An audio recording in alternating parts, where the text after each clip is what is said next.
You're going to Ilha de Queimada Grande, one of the most dangerous islands in the world. There, you find yourself among rainforests, huge rocks, and grasslands. The place is home to birds, locusts, and giant cockroaches. But there's one more animal, and because of it, the island got its notorious reputation. Snakes live there, and a lot of them. So many that the place is also known as Snake Island. Will you survive there? Located just 20 miles away from the coast of Brazil, the island has an area of 43 hectares, or over 100 acres. It probably got cut off from the mainland after the last ice age. The snakes were also separated from most other animal species. They didn't have competitors and had an unlimited source of food. In such a small area, there are up to 4,000 snakes. That's one snake for every 10 square feet. It would be a difficult feat not to come across a snake on this island. Not only is this snake, the Golden Lancehead, one of the most numerous on the island, but it's also a highly venomous pit viper species. And it's also one of the most venomous in all of Latin America. Its venom is so potent due to the isolation of the species, with only birds sharing the land with them. To catch these birds, the snake's venom needed to become extra strong. And indeed, since they got separated from their distant relatives, their venom has become up to 5 times more powerful.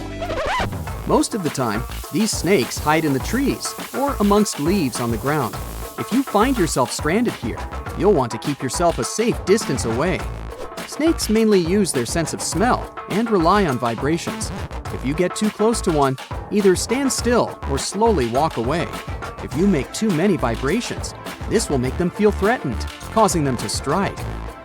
If you spot them a safe distance away, or if you're walking toward tall grass, stamp your feet a couple of times. This will notify snakes of your presence. They won't risk taking down prey larger than they are and will likely slither away. Carrying a stick is always a good idea, just in case you happen to come across a snake accidentally. This way, you'll have an extension of your arm that cannot be bitten. This simple thing might save your life. A stick with a V shape on the end will give you even more advantage. Even if a snake starts acting aggressively, holding it down will stop it in its tracks. But whatever happens, don't try to pick it up. Okay, but what if you get bitten? The chances are pretty high on this island, of course. First of all, don't try to get the venom out on your own. Make sure you call emergency services immediately. And once help is on the way, apply a wide bandage. A piece of clothing will do if you don't have anything else. Don't try to chase the snake trying to identify the species. Emergency services know how to figure out what venom it is. Now, just keep calm and wait for help. You might be wondering who you can call on this abandoned island. Well, since it's strictly prohibited to visit this place, there are signs advising to stay away all over the island, along with a number you can call if you run into trouble. Let's say you've successfully avoided getting bitten. The next thing to consider is what you can eat there. Snake Island was previously known as Ilha de Queimada Grande, where queimada is Portuguese for forest being lit up, or forest fire. The reason for that was the fact that the entire island was deliberately set on fire to make room for a banana plantation. Unfortunately, the banana business didn't turn out to be a success, probably because farmers got sick and tired of snakes. But some banana trees still thrive today, and they can provide you with some much-needed nutrients. You'll also want some protein in your diet throughout your stay. Luckily, along with the snakes trapped on the island, there are also cockroaches. These giant prehistoric-looking roaches come out at night to feed on plants. Get that barbecue started and enjoy the rare delicacy this island provides. A great way to survive on the island is to avoid it altogether. If by chance you happen to be sailing past, keep in mind that this place was once connected to the mainland. Rocks beneath the waves are very likely to damage the bottom of your boat if you get too close. Make sure you keep an appropriate distance when traveling past. Sure, this island is intriguing, but please remember that no matter how close you get to it, you won't be able to see snakes from the boat. You can only see these creatures if you get close enough, which you really shouldn't do. And it's not only reptiles that make this location dangerous. Pirates visit the island quite often. Not the sea shanty singing peg-legged arr pirates, but bio-pirates who come there to capture the very thing that makes it so dangerous. They come there for snakes, to catch them and sell them illegally.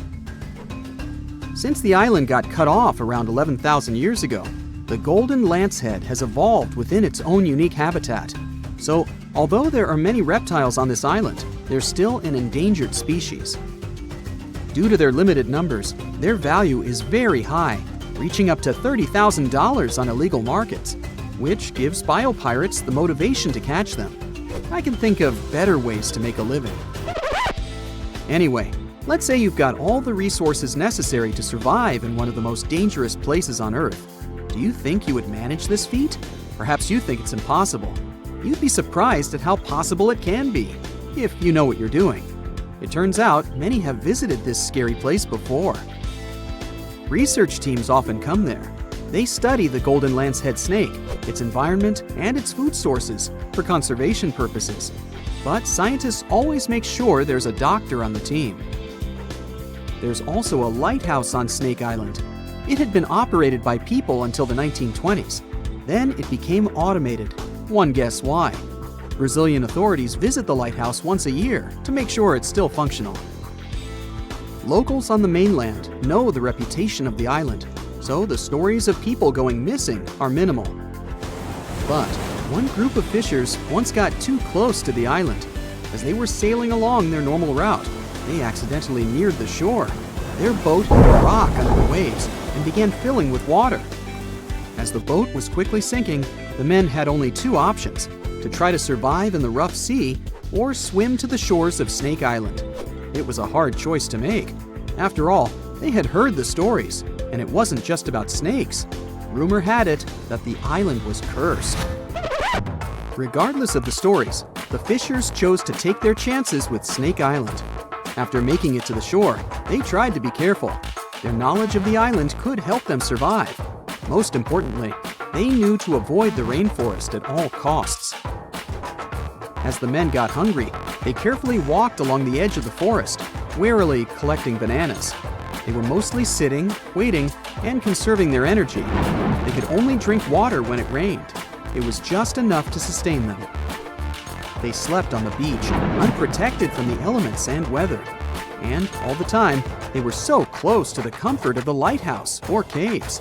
They were probably overly cautious, but it was either enduring some discomfort or risking their lives for a dry bed. They didn't yield to the temptation. They managed to survive for 3 days without being bitten by a snake. After that, a passing boat finally rescued them. So, now you know, anything is possible. In 1991, somewhere in the lush jungles of central Vietnam, a local logger found a mysterious hole among the foliage and bushes. He looked in there and felt a strong wind blowing into his face. Then he heard a strange sound from the cave depths and realized that it was the sound of a river. The logger didn't check the cave, but decided to go back there with a flashlight and a rope. When he returned, he couldn't find the cave anywhere. He spent a few years searching for it. Finally, in the 2000s, the logger managed to locate it again. In 2009, he brought scientists to this place. They found out the cave, called Sundong, is the largest in the world. There's so much space here that you'll hear a long echo if you shout. Sundong's main passage reaches 660 feet in height in some places, which is more than half as tall as the Empire State Building. The area of the cave is so huge that an entire New York City block with 40-story skyscrapers would fit in there. There's a deep underground labyrinth under the jungles of Vietnam, hiding 3 of the largest caves in the world, and Sundong is number 1 on this list. The vast space inside is filled with various plants, unique microclimates, and different landscapes. There's a real jungle growing underground. It became possible thanks to the collapsed ceiling in some places. It lets sunlight penetrate there from above. There are huge stalactites 250 feet high on the ceilings and walls, which is more than the length of a passenger Boeing. They've been here between hundreds of thousands and millions of years. Some limestone deposits are more than 450 million years old. It means they've existed since the time long before the dinosaurs. Besides the jungle, there are also many rivers in the cave. They were formed because of rainwater coming down from holes in the ceiling. These rivers are smooth and fast, like slides in a water park. But riding them isn't the best idea, since they can carry you into one of those long labyrinths that the cave is full of. And we still don't know where they're going. You may find yourself in another unknown part of the cave. This is what happened in 2018. 3 divers accidentally discovered new areas in Sindong. The cave turned out to be much bigger than everyone thought. They dove into one of the cave's lakes and reached a depth of 256 feet. At the bottom, they found a separate tunnel. Divers lowered a fishing line with a lead weight there and found out that this place reaches a depth of 394 feet, and the tunnel is more than half a mile long. We still don't know the exact size of the tunnel. Sindong also connects to another huge cave. There are lots of things you can see in Sindong besides underground labyrinths and rivers. You can find spacious rooms with lakes, and you can walk for hours along dark mountain corridors. This place is strikingly beautiful, but dangerous at the same time. And the coolest thing is that you can take a walk here. Since 2013, Suong Cave has been open to tourists. It's not just an easy walk to take some selfies though. The expedition to the cave lasts for several days. For the first day and a half, you'll explore the 3rd largest cave in the world. And only after that, you'll reach Sindong. The path will take you through rivers, dense jungles, mountains, and rocks. You can meet many exotic birds, monkeys, and other animals. And according to many people, the way to the cave is even more impressive than the cave itself.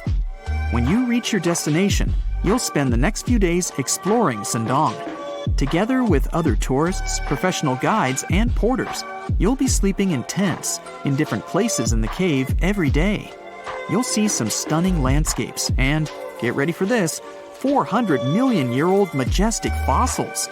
There are also dark rooms with lakes that are good for swimming. Such adventurous expeditions become more popular every year. People who visited the cave call it the most amazing place they've ever seen. Another amazing cave is located in Indonesia, on the island of Flores. It's quite small, but holds amazing things inside. In 2003, a group of scientists discovered ancient artifacts here, including fossils of primitive tools, such as sharpened stones. Scientists realized that hundreds of thousands of years ago, this place was home to our distant ancestors. Then they found a very unusual female skeleton. That woman was only 3.5 feet tall. This is the height of the waistline of an average adult person. That woman had no problems with her spine or with the development of her bones, though. This and other skeletons found in the cave belong to some unknown human ancestors. Scientists called this species Homo floresiensis, or simply, Hobbit. The woman's weight was about 35 to 79 pounds. Analysis of the skull and bones showed she was about 30 years old. Hobbits probably lived on Earth between 190,000 and 50,000 years ago.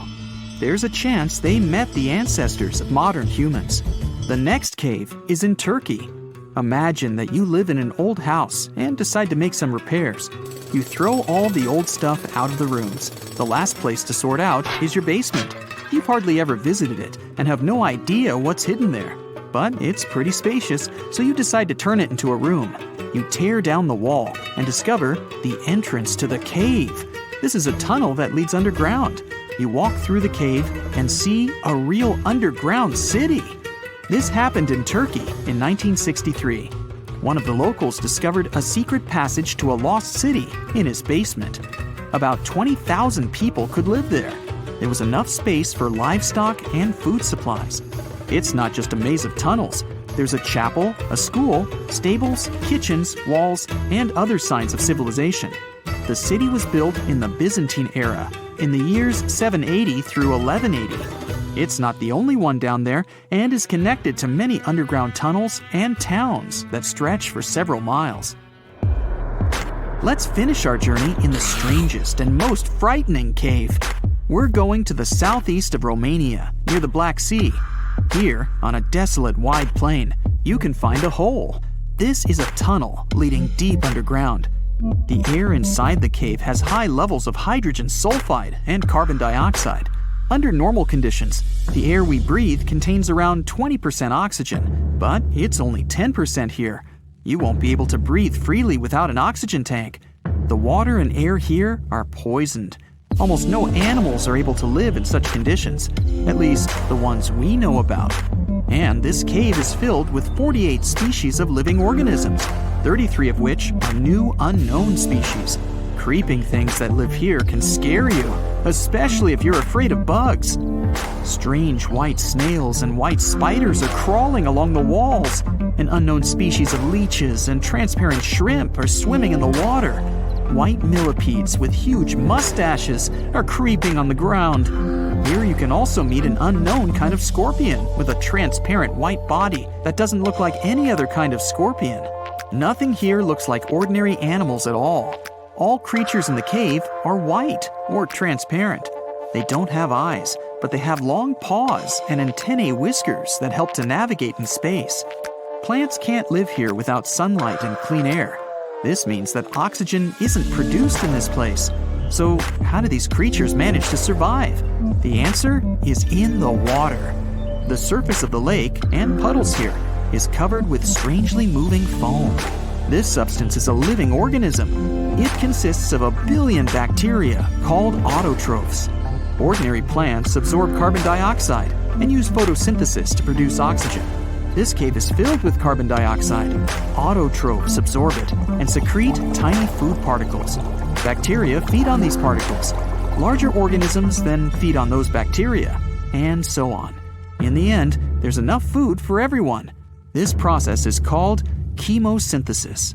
It's like photosynthesis, but uses water instead of sunlight in its chemical reactions. In this cave, evolution has created a completely unique biological system, separate from the rest of the world. Today, I'm going to tell you about creatures that had unique features which allowed them to grow to incredible sizes. They were some of the most impressive animals to have ever existed on our planet. The Argentinosaurus is a genus of sauropod dinosaurs that lived approximately 97 million years ago in what is now South America. Scientists think it was one of the largest land animals ever, with a length of up to 100 feet and a weight of up to 100 tons. A farmer stumbled upon a giant leg bone while tending his cattle. That's how he discovered the first fossils of the Argentinosaurus in Argentina in 1987. Further excavations uncovered more bones, revealing a massive dinosaur that would have dwarfed most other animals of its time. The Spinosaurus, meaning spine lizard, is a genus of theropod dinosaur that lived around 97 million years ago in what is now North Africa. It is believed to be one of the largest carnivorous dinosaurs to ever exist, with a length of up to 60 feet and a weight of up to 23 tons. The Spinosaurus is known for its distinctive elongated sail-like structure on its back. It was likely used for thermoregulation. It also had long crocodile-like jaws that were lined with sharp teeth. This allowed the creature to catch and eat large prey, such as fish, crocodiles, and other dinosaurs. The first fossils of the Spinosaurus were discovered in Egypt in 1912. The sperm whale, Physeter macrocephalus, is a species of toothed whale that is the largest toothed predator on Earth. It also has the largest brain of any animal species. It is found in oceans all over the world and can dive to depths of up to 7,000 feet in search of food. You can easily recognize sperm whales by their massive, block-shaped heads, which can measure up to 1/3 of their total body length. They have dark brown or grayish-blue skin and a distinctive wrinkled appearance. The Titanoboa is an extinct genus of a giant snake that lived approximately 58 million years ago. It is considered to be the largest known snake ever. It could grow up to 42 feet and weighed around 2,500 pounds.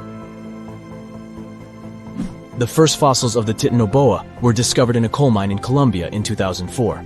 This discovery meant a lot because it provided insights into the size and behavior of snakes during the Paleocene era, as well as the overall climate and ecosystem of the time. The blue whale, Balænoptera musculus, is the largest animal on Earth, measuring up to 100 feet in length and weighing as much as 200 tons. These marine mammals are found in oceans all over the world and can live up to 90 years. Blue whales have a long, streamlined body that is usually blue-gray in color with mottled patterns. They have a small dorsal fin and 2 pectoral fins that are about 1/3 the length of their body. Blue whales feed on tiny shrimp-like creatures called krill, and they eat a lot. A single adult blue whale can eat up to 8,000 pounds of krill in a day. The Leadsichthus is an extinct genus of large, bony fish that lived during the Jurassic period, approximately 155 million years ago. It is believed to be one of the largest fish that have ever lived. Some estimates suggest that it could grow up to 55 feet in length. The first fossils of Leadsichthus were discovered in England in the 19th century, and more recent discoveries have been made in other parts of Europe, South America, and Africa. Despite its enormous size, the Leadsichthus was a filter feeder, similar to modern-day whale sharks, and likely fed on plankton and other small organisms. The creature did it by simply swimming with its enormous mouth open, filtering water through its gills. The pterodostro is an extinct species of flamingo-like birds that lived approximately 35 million years ago. They were relatively small birds with a wingspan of about 2-3 feet. And they were known for their distinctive long, narrow beaks equipped with comb-like structures used for filter feeding.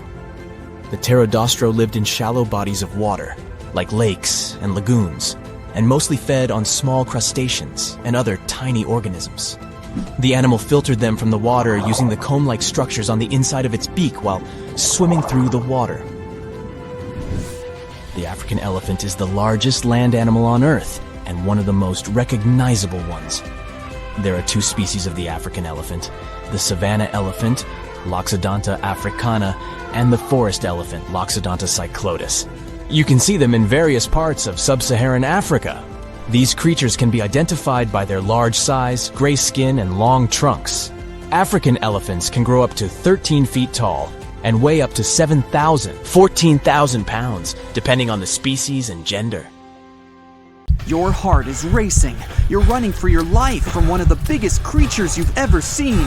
A giant reptile on 2 legs, sprinting right behind you. You hear the sound of a raging river next to you, but decide not to jump in. Thick leaves and bushes keep blocking your path, and you keep getting stuck in the mud. Everything around you is out to get you, and there's nowhere to hide. You spot a hollowed-out tree trunk and crawl inside. Whatever's out there is getting closer and closer. You hear deep guttural breathing and huge stomping. It's getting closer. You see a large tail from a crack in the tree trunk, swinging and knocking down bushes and small trees. Whatever it is, it's sniffing you out like those dogs at the airport. And right next to your face are giant bugs the size of a house cat. Perfect.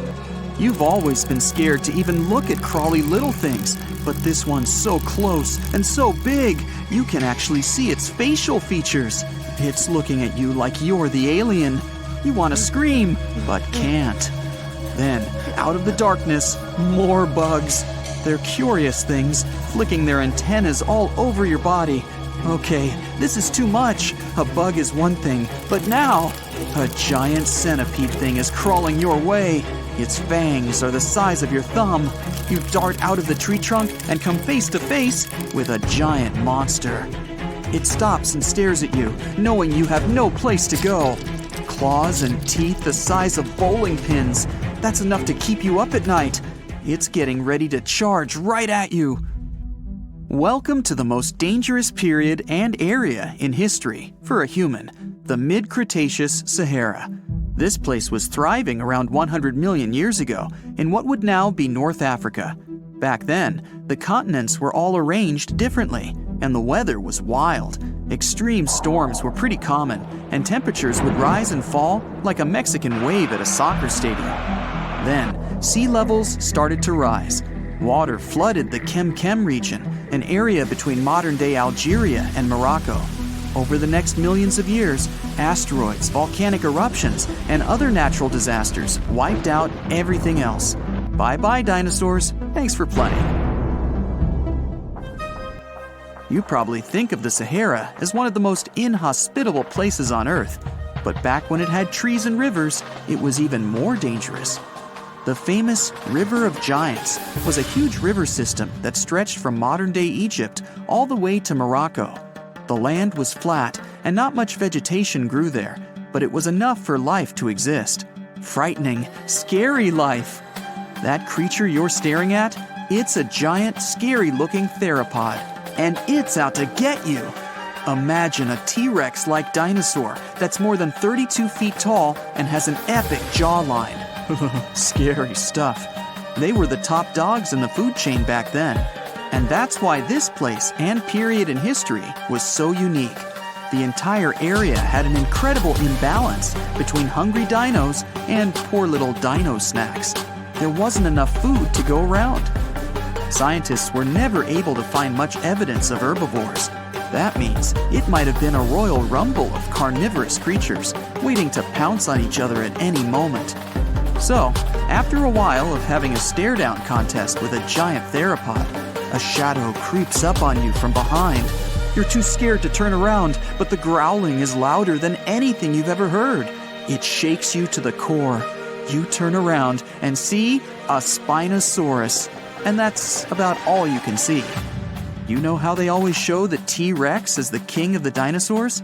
Well, this one would be, what, the emperor?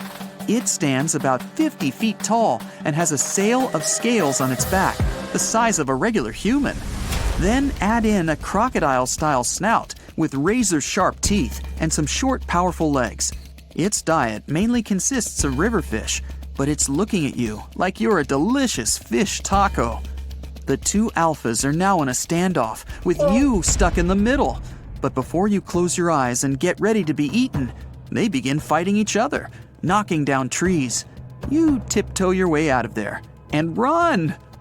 The further you go, the better, right? Wrong. Not here, because everywhere you go, there's going to be something dangerous. During this period, there was danger in the sky, in the water, and on land. There were small mammals scurrying around here and there, but they mostly stayed in the shadows to avoid danger. After 5 minutes of running as fast as humanly possible, you make it out of the forest and onto an open plain. Bad move. Now there's nowhere to hide. Suddenly, you hear another shriek. You look behind you. Nothing. It's just short grass everywhere.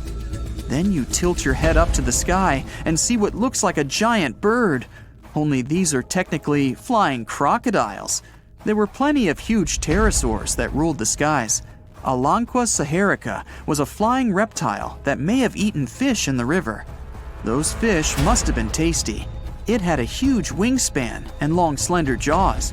Oh, and it was the size of a small bus. This one found you and is racing down to catch you. You run for your life, again. And this time, there's no place to hide. Suddenly, you feel talons grasping onto you and you're lifted off the ground. You soar up. If you weren't scared out of your mind, you might have noticed how beautiful the giant river channels below you are. The Alanqua maneuvers like a fighter jet, headed for the mountains, dodging all obstacles. You see a large nest with some mini beasts in it.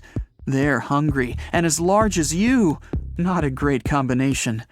You try to break free, but it's impossible. The creature drops you in the middle of the nest and flies off. You try to cover yourself, but the little ones keep pecking away. It's only a matter of time before it's too late. You look down below you and see the river. You can't tell how deep it is, but it's got a really strong current. You're out of options. You dive into the raging river and get dragged along with the current. Safe for now-ish. Imagine it's 2021. You're walking along one of the hottest and driest places on Earth, the middle of the Sahara Desert, only to find fossils of oversized fish. They ranged from bite size to bus size. Even freshwater sharks lived there. These weren't your average little fishies. Judging by their teeth, those guys meant business. You might even find a giant sea turtle swimming around. Okay, back to your wacky adventure. Luckily, you wash up on a safe sandy part of the river where you're able to relax. You drink some river water and try to find a safe place to make camp. Every noise you hear makes you jump. You sit down and try to enjoy the calmness of ancient Earth. Just when you feel you can finally catch your breath, you see a Spinosaurus walking along the river on the prowl. You run off and hide under a bush. It passes you by. You're safe. Or not. It turns, shakes the bushes, and sees you. Just then, a large boom scares it away. It's the sound of you jolting awake. You turn on the light and see your cat staring at you. Those dinosaurs seem so real, probably because of that documentary you were watching right before bed. The entire mid-Cretaceous ecosystem depended on rivers for daily life. Just like all ancient civilizations, rivers were essential for the creatures of the time. And very recently, scientists discovered a new species of snakes that went extinct back then, with no known descendants. To understand these ancient ecosystems, it's important to know a lot about fossils. You might find two different fossils side by side, but those animals might have lived millions of years apart. And now for some breaking news. All snakes have suddenly disappeared. If you saw this on the news, what do you think would happen? Well, Voldemort certainly wouldn't be pleased to hear this, and neither would other Slytherin members. Hogwarts would have 3 houses instead of 4. Parseltongue, which is the language of serpents, would become useless. Okay, Potterheads, let's get back to our Muggle world. How would it affect us? Well, let's look at the bright side first. People with Ophidiophobia, which is the fear of snakes, would be so relieved. We can all agree that snakes aren't exactly everyone's favorite animal. Some snakes are venomous, and this doesn't help save their reputation. It's often overlooked that these animals usually prefer to retreat when you encounter them. They can become defensive if threatened, but when left alone, they don't want to mess with you. Try telling this to people with a phobia, though. Now they can enjoy outdoor activities, such as mountain climbing, like everyone else. And yet, they would have other worries in the absence of these serpents. The design of the ecosystem works like a clock. Every species has an important role. If one goes down, the others will be affected. Snakes are no exception to this order. They primarily snack on mice or rats. They help to control rodent and other small mammal populations. This is important in terms of preventing the spread of diseases, too. Think about the spread of the plague of medieval times. Driving out all reptiles could cause a similar problem.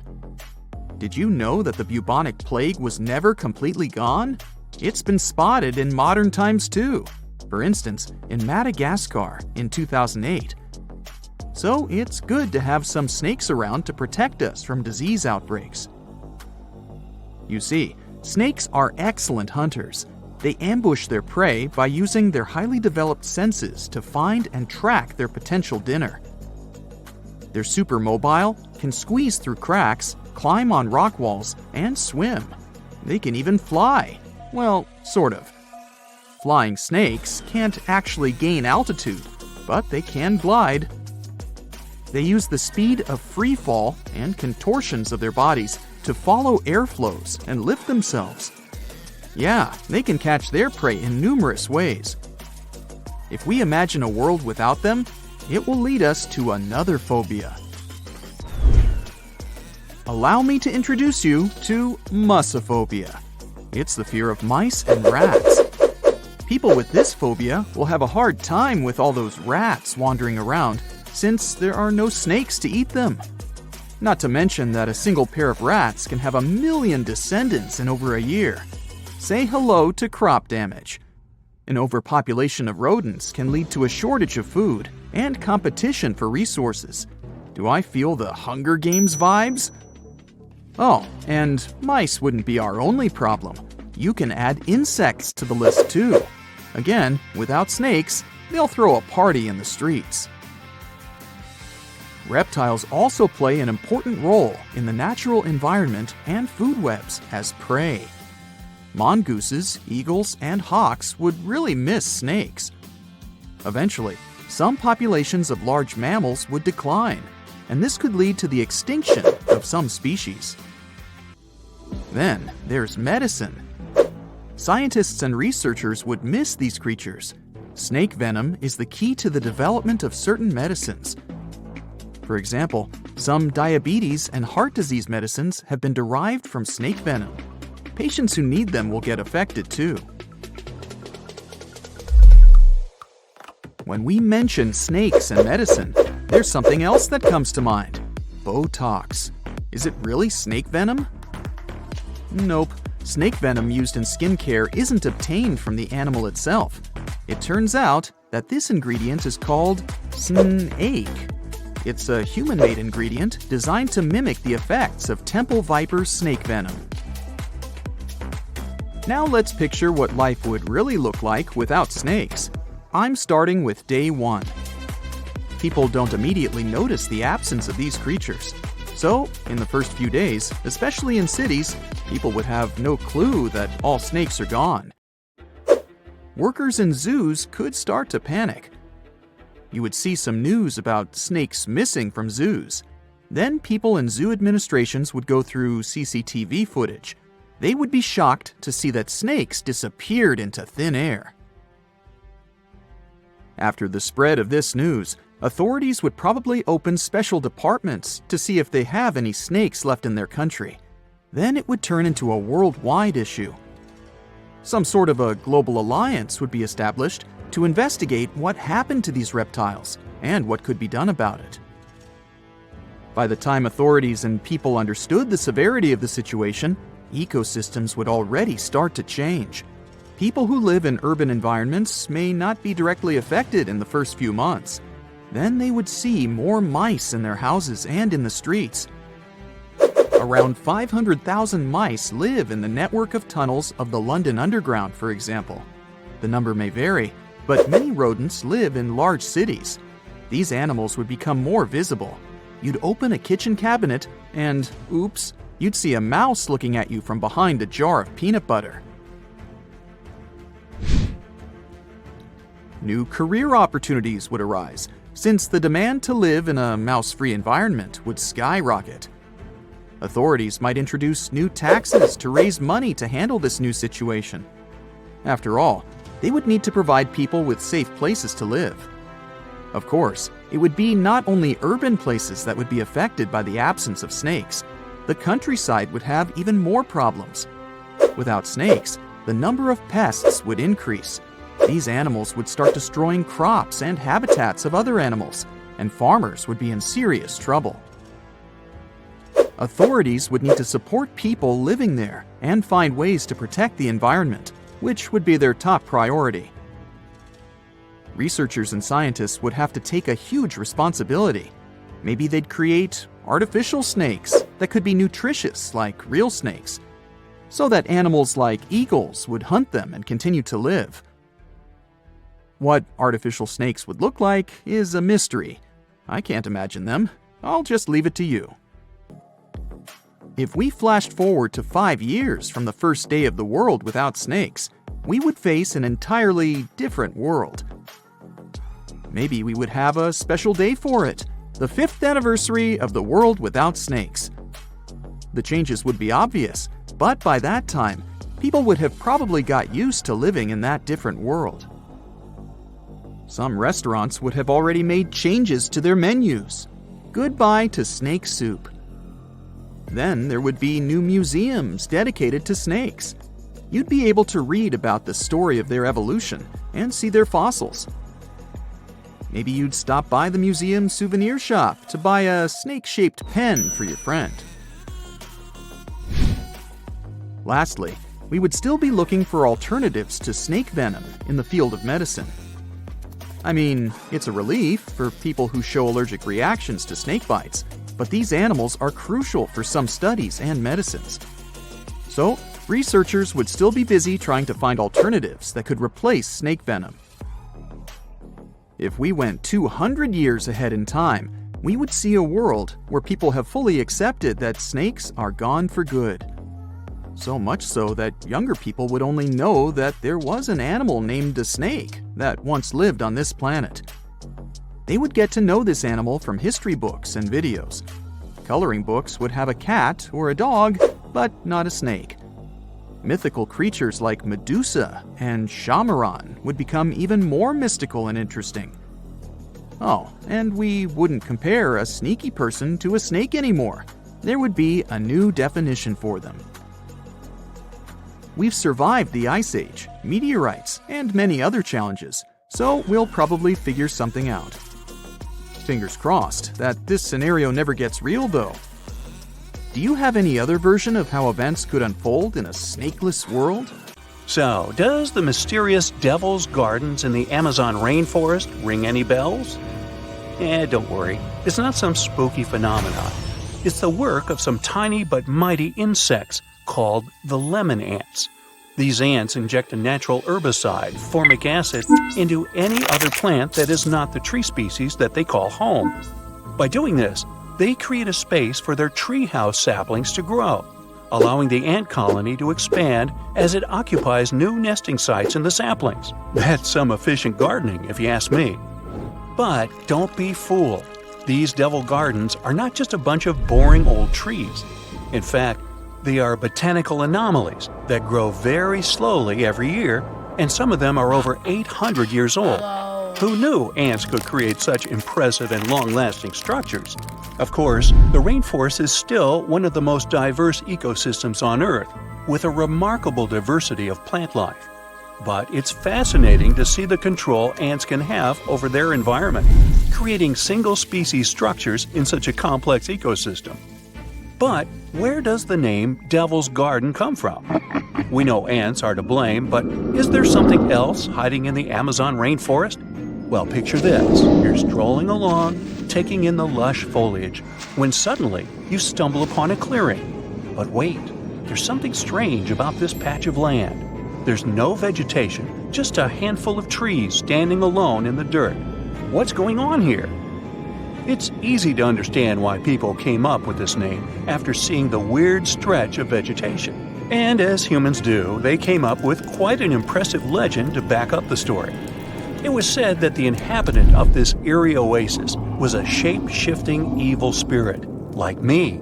Just kidding. This little guy may have looked like a misshapen person walking on one hoof and one human foot. But don't be fooled. He supposedly had a whole bag of tricks up his sleeve, including the ability to transform into someone you know and lead you down the path to doom. Hey, it's just a myth, but you have to admit it was quite convincing, right? Clever landscaping ants aside, there are a lot of unsolved mysteries hidden in the Amazon rainforest, like its unusual geoglyphs, for example. Humans have been getting creative with the Earth's surface for ages. Geoglyphs are just one of the many ways we've left our mark on this planet. Basically, we take some sand or stones, move them around a bit, and voila! We've got ourselves a funky design that pops against the backdrop of the ground. A new study found that the area was home to up to 1 million people before Columbus first arrived in the New World back in 1492. That's a lot of people, and they left behind some pretty cool stuff. The Amazon rainforest is already amazing, with 1 in 10 known species in the world living there, and 1 in 5 of Earth's birds. But did you know that over the past few decades, archaeologists have discovered evidence of numerous large, complex societies that may have inhabited Amazonia? It turns out that the Amazon rainforest was not just a pristine wilderness, but a hub of human activity as well. These South American geoglyphs are particularly interesting. They're these huge structures that combine square, circular, and hexagonal shapes. Archaeologists have found very few remains of habitation inside the enclosures, which suggests they were not settlements. Instead, the most likely explanation is that they were used for ceremonial gatherings. The exact function of these structures is still a mystery, though. To find out how widespread human settlements were in the Amazon, scientists focus on the basin of the upper reaches of the Tapus River, a major tributary of the Amazon. Using satellite images, they discovered 81 new archaeological sites in the upper Tapus Basin, with a total of 104 earthworks. That means there is no gap in the network of earthworks spanning across Amazonia's southern rim. When researchers conducted ground surveys of 24 of these sites, they found evidence that the sites they visited were once inhabited. These sites dated from 1250 to 1500 CE and ranged from about 100 to 1300 feet wide. The largest were typically hexagonal fortified settlements, suggesting a certain degree of planning and uniformity in their construction. Based on the size and distributions of the earthworks, the researchers suggested that similar settlements may have extended over about 154,000 square miles of the southern rim of the Amazon, supporting a population of between 500,000 and 1 million people in late pre-Columbian times. Of course, the new study doesn't mean the Amazon rainforest was ever a teeming megalopolis. It's still mostly uncharted, so we have no idea how pre-Columbian populations were distributed across Amazonia. But it's exciting to learn about these ancient societies and the cool things they left behind. The scientists plan to do more excavations in the upper Tapus Basin to refine their understanding of the cultural developments there. Who knows what they'll find next? Maybe a lost city full of treasure and adventure. Also hidden in the vast habitat of the Amazon is this next quirky creature. Ever heard of the Amazon pink river dolphins? Unfortunately, there is still so much we don't know about them. First things first though, let's talk about what they look like.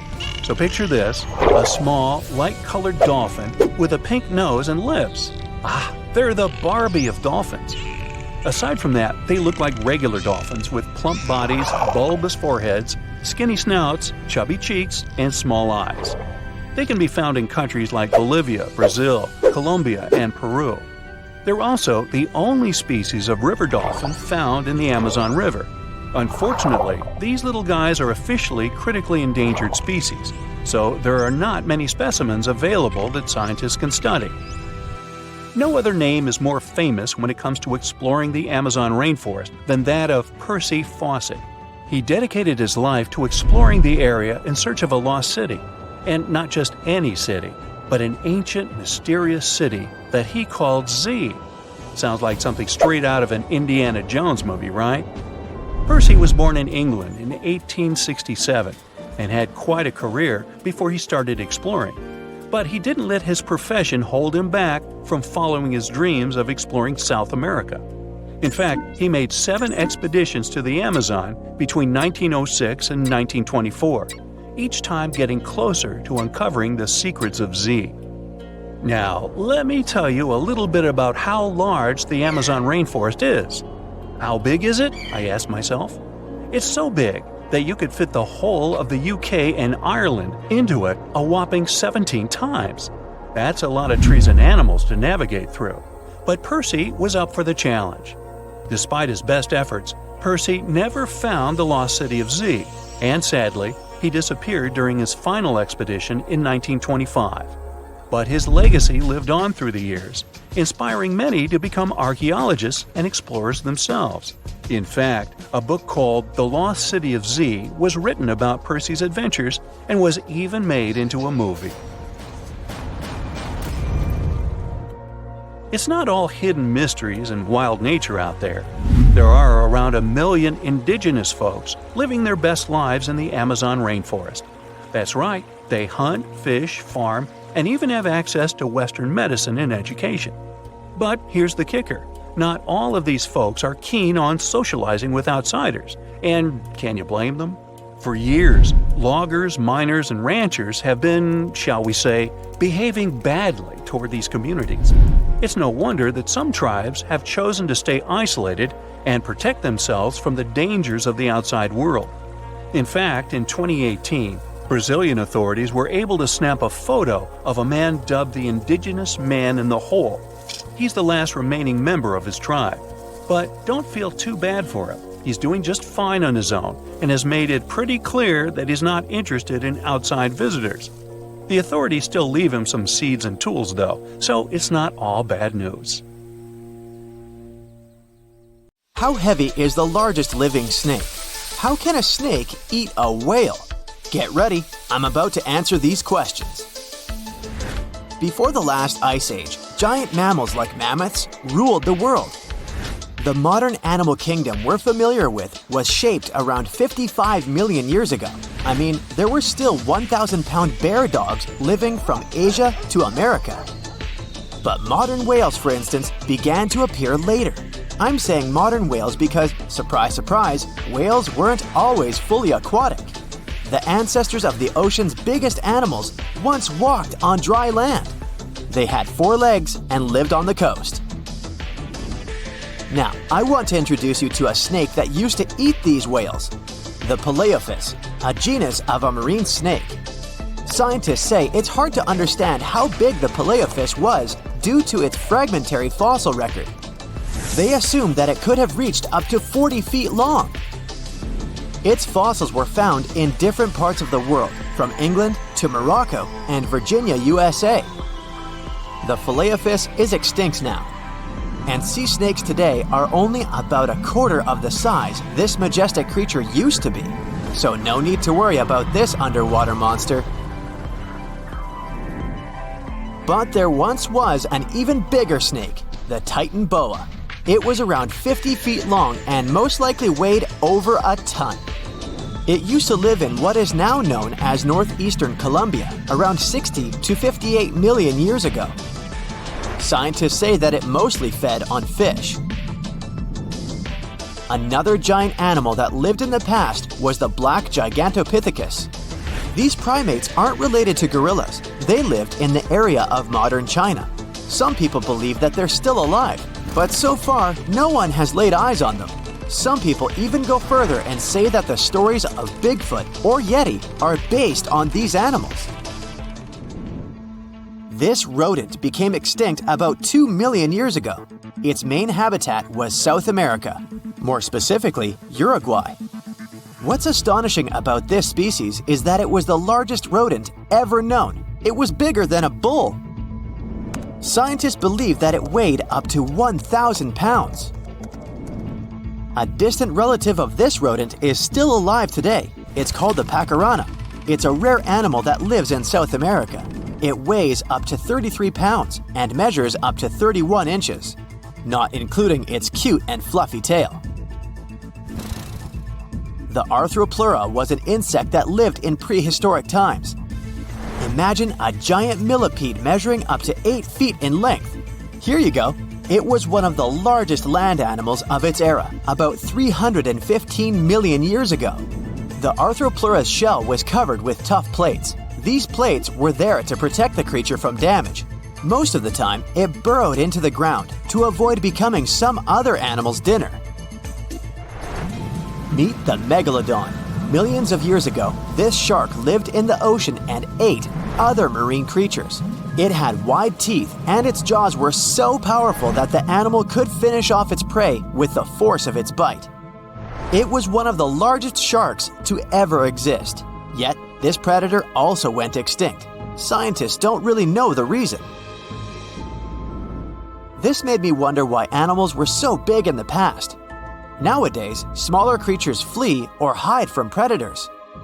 But apparently, it wasn't like this before.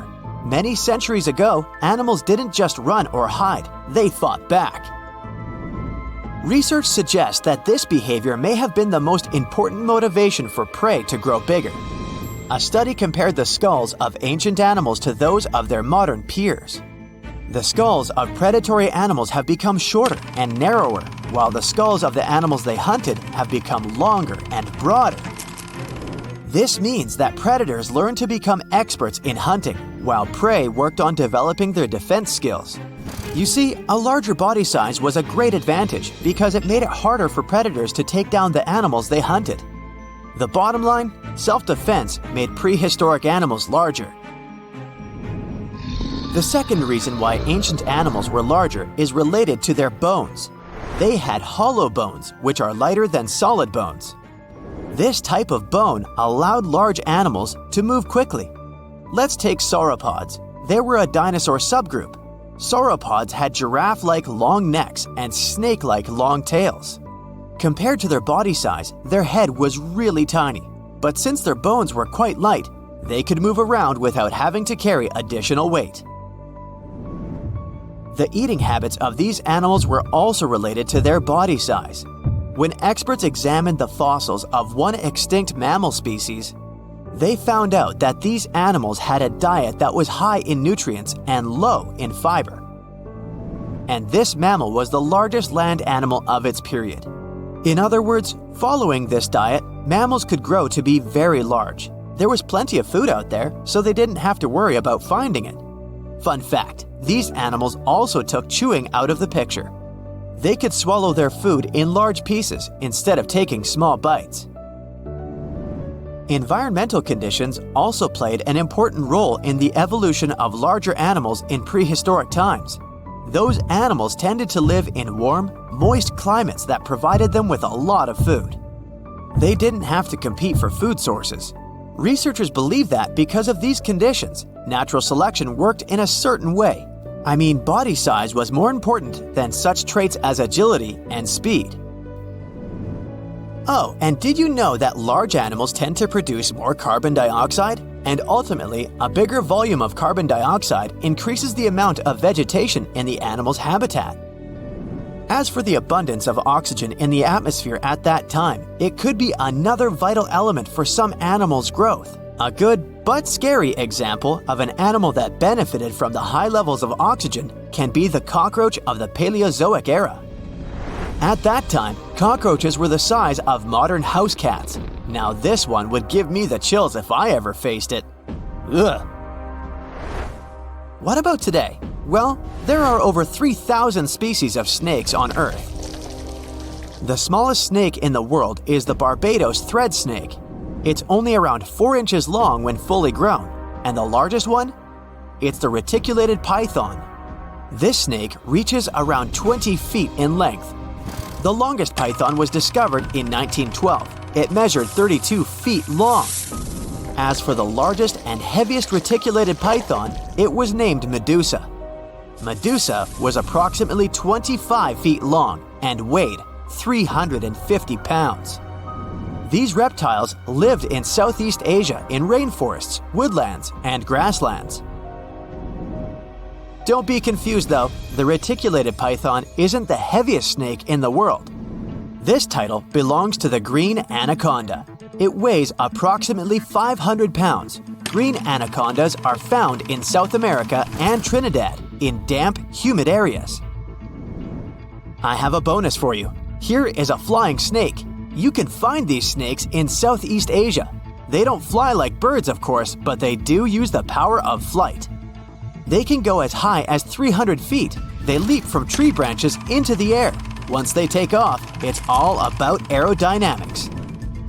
Their main technique is flaring their ribs and pulling in their abdomens. While airborne, they undulate from one side to another and slightly up and down. This motion helps snakes to turn and glide. Why bother with all this if they can just crawl in an old-school way? Scientists aren't sure, but they believe it might be related to escaping from predators. This way, they move from one tree to another without having to get down to the ground. Every now and then, people discover fossils of animals that lived millions of years ago. These ancient discoveries continue to capture our imagination. Which of these animals would you like to see alive? Think you know what lurks in the depths of the ocean? While nearly 95% of our oceans haven't been explored yet, it's hard not to let your imagination run wild. But thanks to brave explorers, deep-sea cameras, and awesome archaeologists, we do know about some pretty incredible sea creatures living in our waters today, and millions of years ago. From the 9-foot spider crab to the 60-foot prehistoric megalodon, these sea dwellers come in all shapes and sizes. But let's focus on sea creatures famous for their huge size. Can you guess which living species of whale is the largest? Well, it's not the orca, but that's a good guess. The orca is a toothed whale that can grow to anywhere from 23 feet to 32 feet, which is slightly smaller than a school bus. How about the narwhal? Nope, they're not the biggest either. These unicorns of the sea live mainly in Arctic waters and only grow 13 feet to 20 feet in length, and that's including their 9-foot tusk. Tired of guessing? Okay, I give in. The largest whale that still exists today is the blue whale. At a jaw-dropping 82 feet to 105 feet, the blue whale is not only the biggest whale we know of, but is currently the largest animal to have ever lived on Earth. Seriously. These animals are bigger than a T-Rex, and even the prehistoric megalodon. If you were to put a blue whale next to a school bus, it would look like it could swallow it. Think about that. According to National Geographic, a blue whale's tongue can weigh the same as an elephant. And their hearts can weigh as much as a car. That doesn't even sound possible.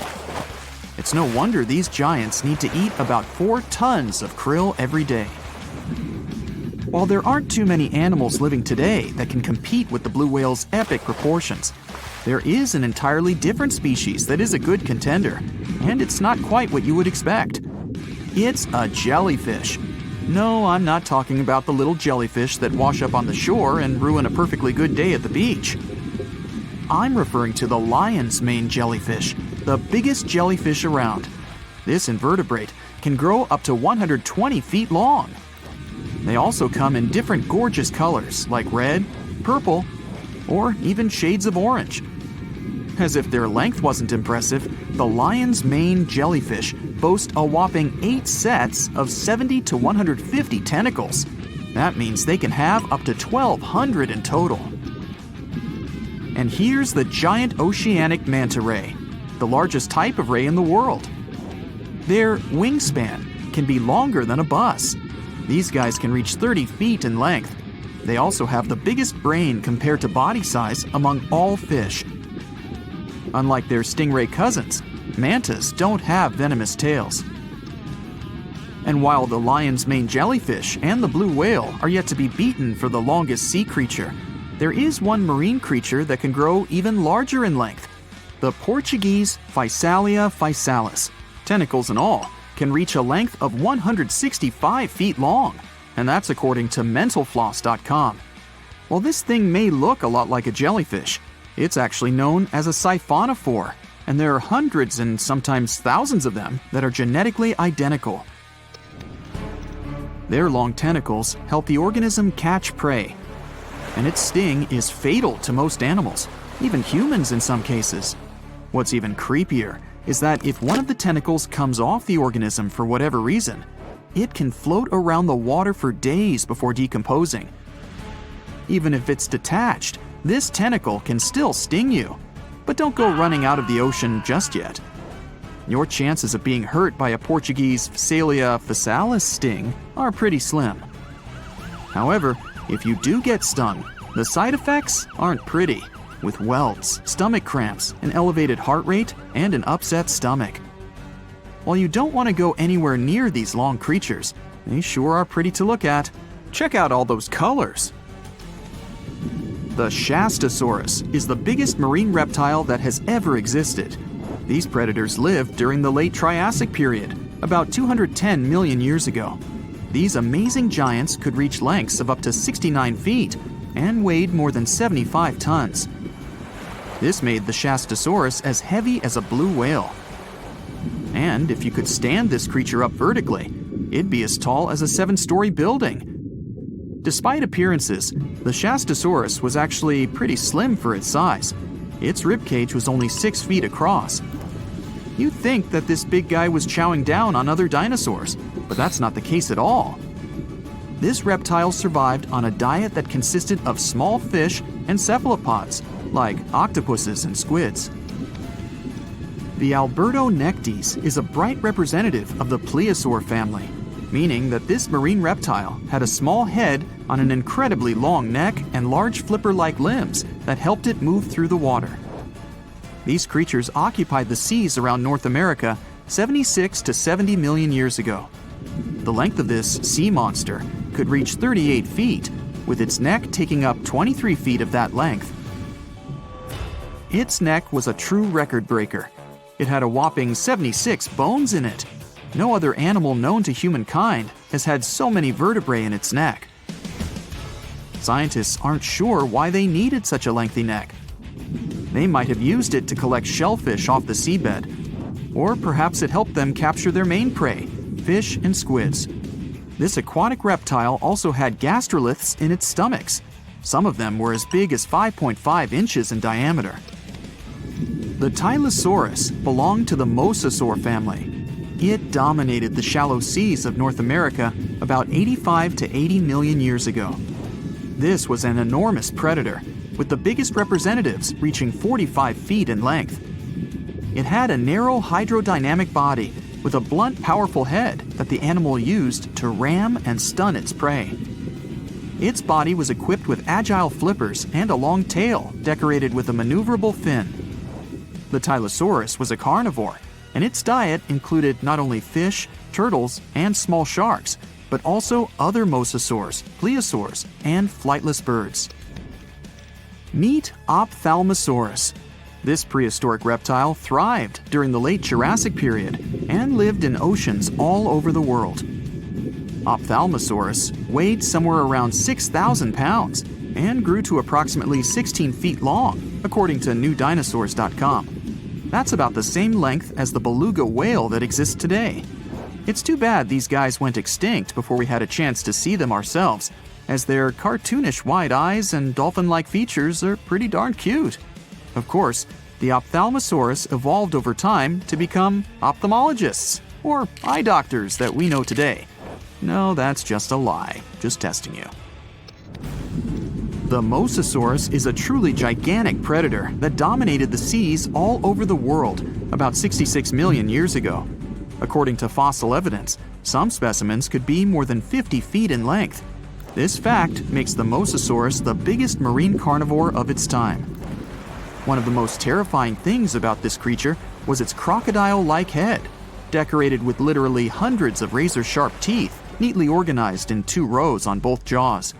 The thing is that it was pretty challenging for the Mosasaurus to grab its prey in the water. That's why it had all these teeth, plus something special: pterygoid teeth anchored to the bones on the roof of its mouth. This made hunting and holding onto its prey much easier.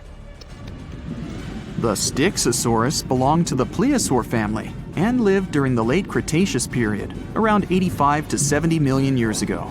Upon first glance at this dinosaur, you might mistake it for a sea snake, and it'd be an honest mistake. Styxosauruses were about 35 feet in length, but over 16 feet of that consisted just of their long snake-like neck. They had a comparatively small body and weighed approximately 4 tons. Their mouths were full of razor-sharp cone-shaped teeth that they used to catch fish. They didn't need to chew their prey, thanks to the 200 small stones called gastroliths in their bellies that probably aided in digestion. At the same time, some scientists believe that the Styxosaurus used these stones to sink to the ocean bottom in search of particular types of fish. Looks kind of like Nessie to me. We've all heard of the Sahara. Sure you have. It's the largest hot desert on the planet. A sea of sand covering an area larger than the contiguous United States. But have you ever wondered what lies beneath the sand dunes? To answer this question, we must travel deep into the past of our blue planet. Up until some 6,000 years ago, the Sahara was grassland. Humans were around at this time, not me, spreading agriculture around the planet. In the north of Africa, the color green dominated. Plenty of rainfall meant that there were lakes, rivers, pastures, and even forests. A completely different image of the Sahara from the barren landscape of today. But then the climate started to shift. The region became parched, and the vegetation started disappearing. The wind did the rest. It took away the fine sediment after there were no plant roots to hold the ground together. Give it a couple thousands of years, and you get a familiar image of the Sahara. Sand and rocks stretching as far as the eye can see. But when it comes to volume, only a quarter of the Sahara is actually sand. The yellow sands of the Sahara are just one part of the story. The desert has many other features, such as gravel plains, salt flats, and plateaus. Makes you think if we understand the word desert correctly. For people who study such terrains, geologists, there is only one condition for defining a desert: precipitation. If an area gets little or no rain, then it's considered a desert. The Sahara certainly fits the bill. Its average annual rainfall is just 3 inches. Compare that to the nearly 45 inches a year in New York. When we look at precipitation, this sandy desert is only the 3rd largest in the world. Number 1 and 2 are Antarctica and the Arctic. They are larger than the Sahara by millions of square miles. It sounds odd, but there is more than one type of desert. The first two are polar deserts, while the Sahara is a subtropical desert. But the difference in air temperature are staggering. In Antarctica's interior, temperatures plummet to minus 76 degrees Fahrenheit. Compare that to the highest temperature on record in the Sahara of 136 degrees Fahrenheit. But this desert has a cool side. At night, the temperature is roughly the same as the average yearly temperature in Denmark. This hot and cold roller coaster makes it hard to choose the right outfit when venturing into the Sahara. And what about the sand? How deep is it actually? The depth varies between 70 and 140 feet. That's not too deep. If you put the Statue of Liberty in a tall dune, half of it would still stick out of the sand. Its vast amounts in the Sahara were created by aeolian processes. That's Greek for wind. Over time, it blows and shapes the surface of the earth. In dry areas with sparse vegetation, winds erode the ground much faster. That's what happened in North Africa. Under all that sand is the bedrock and cracked clay. If you started digging, you would find the same everywhere on the planet, with one important difference. There is some type of soil covering the bedrock. This is not the case in the Sahara. Because of the arid climate and a lack of vegetation, sand covers the ground below. Over the course of thousands of years, a lot of interesting finds ended up in the desert sand. For example, there are petrified tree trunks. These are essentially preserved prehistoric trees. They date back to the time when the region was lush green. In some places, the trees of this fossilized forest are at least 65 feet tall. The wood is so well preserved that you can still see the texture and knots. There are even fossilized pine cones. In 1992, scientists found glass fragments in eastern Sahara. These canary yellow glass shards were scattered across hundreds of miles. They didn't belong to an ancient civilization, although ancient Egyptians used them to make jewelry. In fact, the breastplate of King Tut had a beautiful scarab beetle centerpiece made from this desert glass. For a long time, scientists were puzzled about the true origins of these fragments. They finally concluded that the glass was around 29 million years old. It is an impact tape. If that sounds like it has something to do with the word impact, you are correct. These rocks are formed when a meteorite hits the surface of the Earth. This generates a lot of heat. Scientists estimate that the temperature needed to melt this mineral was close to 3,000 degrees Fahrenheit. Apart from the regular fine-grained sand, we also have melted sand in the Sahara. But the desert conceals other unlikely artifacts. Shark teeth are a common find in Morocco, which sits in the western part of the Sahara. What are the fossilized teeth of these marine predators doing in the middle of the desert? This part of the world looked entirely different millions of years ago. There was a sea cutting right through what is now a desert. The Trans-Saharan Seaway ran the length of present-day Algeria and Mali. It was around 165 feet deep. That was enough for all sorts of aquatic animals to inhabit it. Large catfish, sea snakes, and of course sharks lived in the area. British archaeologists even unearthed a turtle shell in Mali in the 1980s. For centuries, there was even an entire city hidden under the desert. Timgad was a Roman outpost constructed by the Emperor Trajan around the year 100 in the current era. For various reasons, its residents abandoned it around the year 700. The sands of the Sahara soon engulfed the city. It had remained hidden for nearly 1,000 years. Then, in the 1700s, a Scottish explorer started digging out the city. His team first uncovered a sandstone triumphal arch 40 feet high, similar to the ones we can see in Rome and Paris today. An amphitheater soon popped out of the sand, and it was followed by well-preserved statues of Roman emperors. The Scotsman's find was so impressive that no one believed him at first. It took 2 more centuries for archaeologists to fully excavate the city during the 1950s. The site covers a surface as large as 10 polo fields. The ruins reveal the full mastery of Roman city planning. All the streets meet at a right angle in what is known as an orthogonal grid. You can find the same layout in modern cities such as New York. Historians estimate that during its heyday, 10,000 people called Timgad home. Different nationalities lived here, from Romans to people of African descent. Today, more than 2.5 million people live in and around the Sahara. They are spread across 11 countries in total, and their living space is growing. The desert is 10% larger than it was just a century ago. This process doesn't involve sand pouring out of the Sahara. The ecosystems on the edges of the desert simply change over time. The wind blows the soil away and vegetation dwindles. The perfect conditions for the formation of a desert landscape. These changes are happening in the Sahel, a region south of the Sahara Desert. That's why the African countries have recently come together for a project called the Great Green Wall.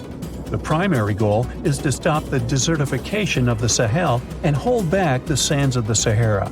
Their plan is ambitious and involves planting a wall of trees from the west to the east of the African continent. The proposed forest is not only going to be long, but wide as well. The Sahara and the Sahel share a historic bond. Since antiquity, camel caravans have been making the journey from Africa's Mediterranean coast in the north to the savannas in the south. The golden age of this trade kicked off in the 9th century. The perilous journey took several months to complete. The route was 2.5 times longer than the length of the Grand Canyon. Explorers still find evidence of these ancient caravans hidden away under the sands of the Sahara. Around 128 million years ago, give or take, snakes popped up out of nowhere and started thriving on Earth, eventually branching out into around 4,000 species we have today.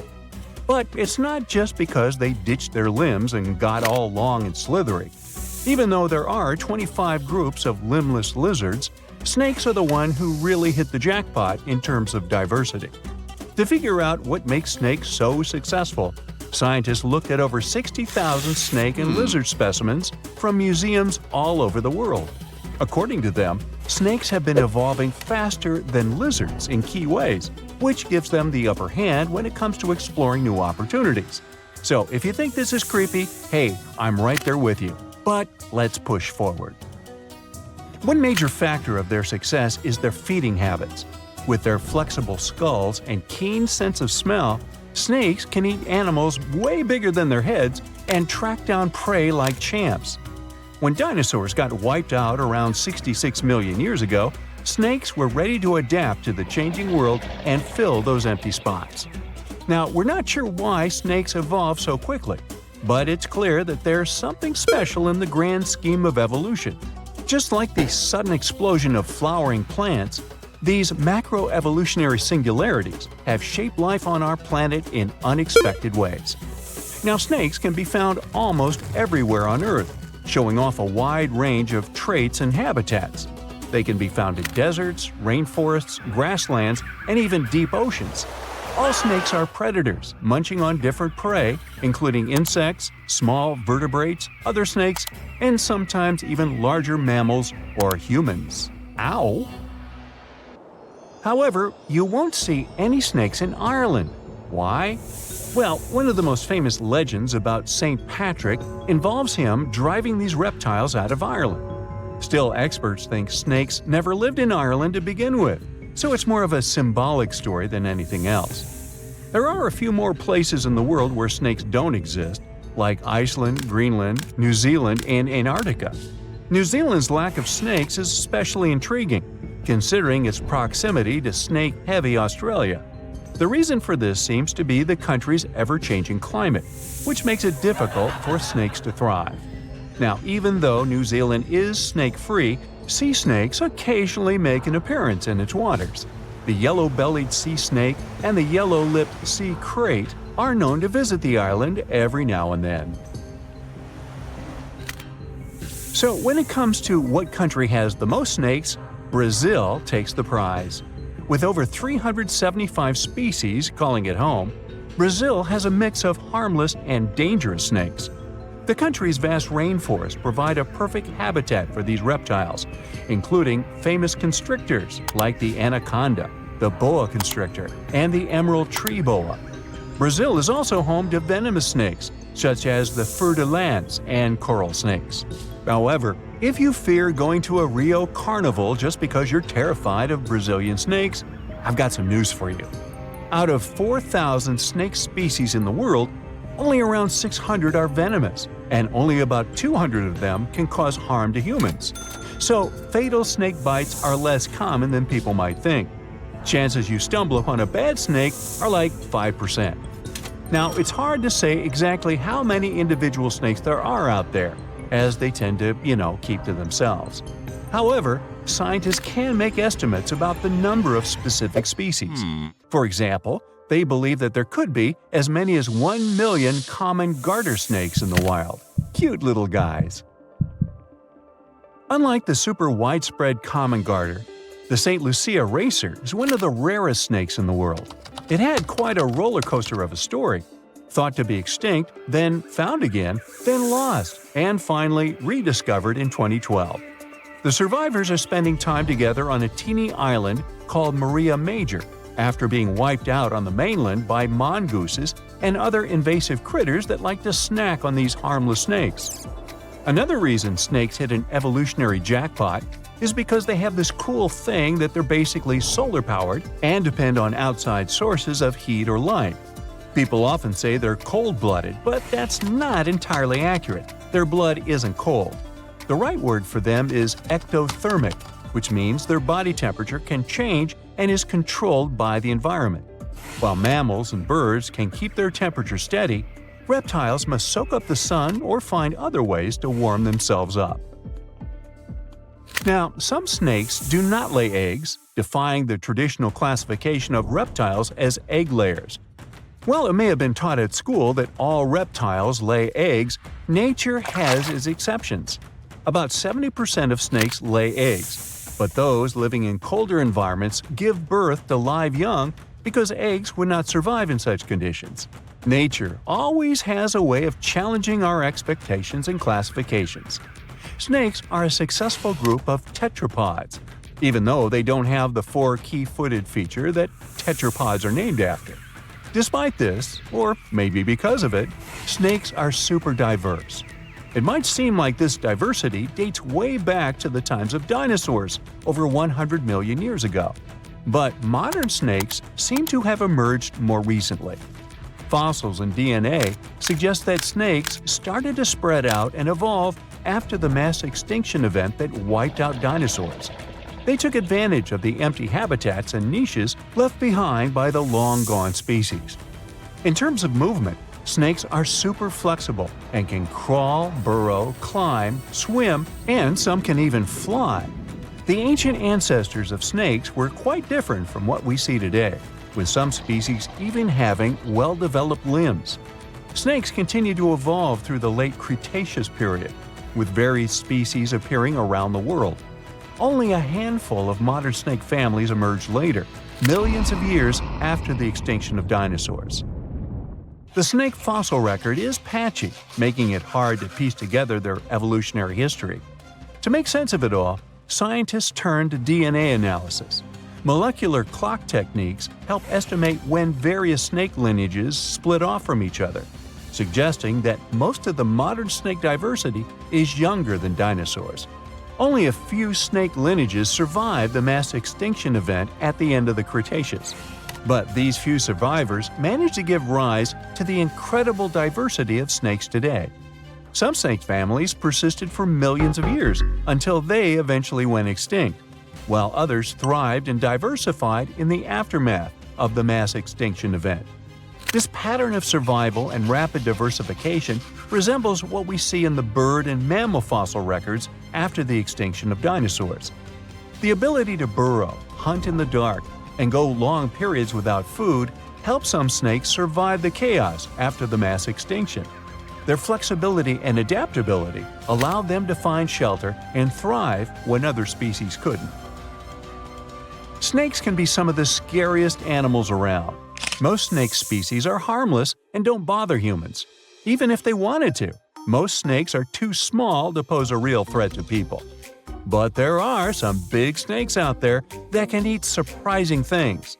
The largest animal ever eaten by a snake was a 150-pound hyena devoured by an African rock python. I'll bet that hyena wasn't laughing then, huh? Before that, the biggest meal on record was a 130-pound impala eaten by a rock python. That's impressive. The biggest snakes in the world are constrictors. They tend to suffocate their prey. To eat large prey, the snake itself has to be huge. African rock pythons, green anacondas, reticulated pythons, Burmese pythons, Indian pythons, and amethystine pythons are all contenders for the title of the largest snake in the world. They can grow to incredible lengths and weights. And that's it. I'm done with snakes now. Ew. A comfortable abode with a gorgeous view of the Mediterranean Sea will serve as a perfect rain shelter. Well, this is what a real estate advertisement might have looked like for Neanderthals 100,000 years ago. Welcome to the weird and wonderful caves you could live in, or not. Of course, back then, neither real estate and advertising had been invented yet.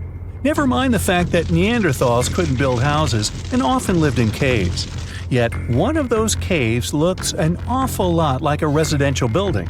It's situated inside a high limestone cape called the Rock of Gibraltar. If the Neanderthals had had an economy, the caves inside this rock would have cost a bundle. Navigators discovered it in 1907. They just spotted a big hole inside the fortified rock. For many years, scientists have studied this place and found some traces of Neanderthals. They discovered ancient tools in the cave and bones of old animals. But the coolest thing was, they found 4 caves inside the rock. It was like a residential complex. Neanderthals lived alongside neighbors and helped each other hunt and fish. They created feather decorations and painted abstract drawings on the walls. Imagine our ancient predecessors hanging out in these caves 100,000 years ago. And now, scientists hang out there and study the primeval past of Neanderthals in detail. At the end of 2021, archaeologists uncovered a gap inside one of the caves leading to an unknown tunnel. They crawled through this hole and opened a new space under the cave roof. This place has been closed off from the outside world for over 40,000 years. And it seems it was one of the most prestigious apartments in the entire mountain complex. It has high ceilings with ancient stalactites. The ruined stone curtains divided the apartment into several rooms. Scientists also found the remains of ancient animals and scratches on the walls. It seems that Neanderthals had never lived here, but they used to visit this place. Archaeologists found the shell of a sea snail called dogwelt. One of the Neanderthals brought it here for some reason, but the primary owners of this place were hyenas. These caves show that Neanderthals were closer to humans than to monkeys. They had a way of life and even some customs. There's still a lot of work ahead, and scientists hope to find new rooms inside this rock. Meanwhile, in 2003, archaeologists discovered another early dwelling on the Isle of Flores in Indonesia. Among the green jungle, they found a cave with ancient tools. At first, everyone thought the human ancestors lived here, but then scientists discovered an unusual skeleton of an adult. A thorough analysis showed the skeleton belonged to a 30-year-old woman, 3.5 feet tall, just above the waist of an average adult. The woman's weight was equal to the weight of an adult shepherd.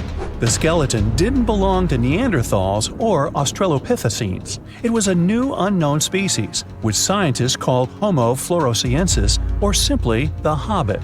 Also, there were remains of unusual ancient animals in the cave.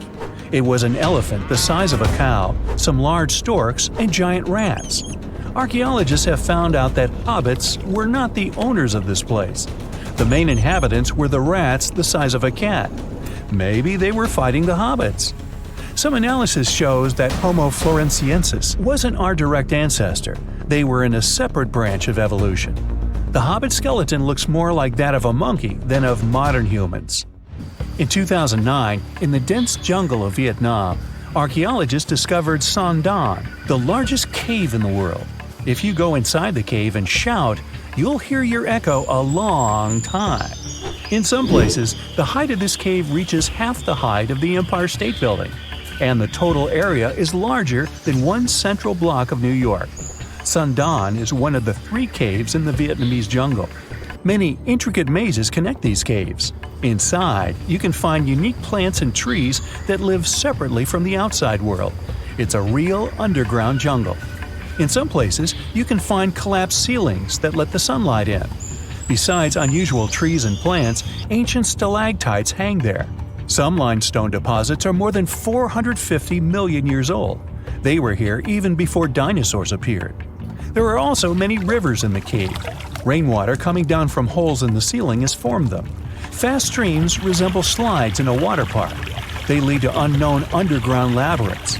Scientists have studied only a small part of all these caves. The next unusual cave is in New Zealand. Hundreds of thousands of fireflies live inside. Each of them glows with a blue light. Together, they light up the cave. It may seem to you that you're on another planet, but you can't stay there for a long time. Special air measuring devices are everywhere. Scientists monitor the level of carbon dioxide necessary for the normal existence of fireflies. These insects are sensitive to the environment. If there are many people in the cave, or they stay there too long, the park staff will ask them to leave the place. It's like you're literally stealing oxygen from the fireflies. We've seen some pretty amazing caves so far, but how about a scary one? We're going to the desert of Yemen's Al-Mara province. What we're looking for is not a cave, it's just a black hole in the ground, right in the middle of the desert. It's big, the size of a basketball court. It's not its size that could scare you, but what's inside. Scientists are still not sure what it is. From the depths of this black abyss, a disgusting smell of rotten eggs constantly comes out, and sometimes you can hear some strange, frightening sounds. The blackness of the giant hole in Yemen absorbs all the sun's rays, so you won't see what's there even with a powerful flashlight. People flew over this place by helicopter. They filmed using drones and the most powerful lenses, but they didn't catch anything except darkness. It looks like a big ink spot in the middle of golden sand. The locals are afraid to approach this place. They believe the cave leads to another dimension where evil creatures live. At the moment, the giant hole in Yemen is one of the most poorly studied and mysterious phenomenon of nature. How did it appear? How old is it? Where does it lead? Scientists are trying to find the answers to these questions. There are theories that the hole appeared because of construction work. Geologists drilled the soil nearby in search of minerals. It could have caused fluctuations in the Earth's crust and collapsed the surface. But no one can prove this theory, yet. And now, imagine a place where sunlight has not penetrated for more than 5 million years. There's little oxygen, and it's cold and damp. Still, life is born in this place, not only microbes and bacteria, but also something bigger. The living conditions in this cave are very different from the usual ones, so, in a sense, this cave is like another planet. It's the Movil Cave in the southeast of Romania, near the Black Sea. The entrance is a small hole in the ground. Inside, a tunnel leads deep below the surface. The levels of hydrogen sulfide and carbon dioxide are above normal inside the cave. The air here is half as much oxygen as on the surface. People can't be here without an oxygen mask, but other creatures living here can. The cave is home to 48 species of living organisms. 33 of them are unknown. Here you can meet some unusual insects, white snails and white spiders, millipedes with huge whiskers, transparent shrimp, and unique species of leeches. They all live here thanks to the little bacteria autotrophs. They absorb carbon dioxide and release food particles. Bacteria feed on it. Other larger organisms feed on these bacteria, and some bigger organisms eat those little ones.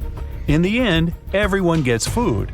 In this cave, evolution has created a biological system separate from the rest of the world. Now, of course you know that the Amazon River is famous for its piranhas, bull sharks, and other creatures you don't want to meet. But there are even more dangerous rivers in the world. The deepest of them, the Congo, goes so far down in some sections that even light can't reach there. It's the only major river that crosses the equator twice and carries enough water to fill more than 13 Olympic-sized swimming pools into the Atlantic Ocean every second. Wow!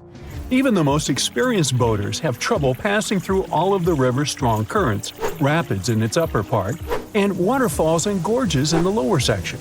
The Congo currents are so fast and powerful that they even divide animals like mountains and oceans do. There are new species of fish evolving separately on the two banks as they can't reach the other side and breed with each other. One of the most dangerous types of fish living here is the Goliath tigerfish. These monsters, that grow up to 5 feet and travel at the speed of 25 miles per hour, are relatives of piranhas.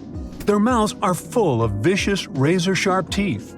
Their females lay hundreds of thousands of eggs, and the offspring are predators from birth. You have a good reason to fear the Goliath tigerfish, as they're the only freshwater fish in Africa that have attacked crocodiles and even humans. Okay, not swimming there.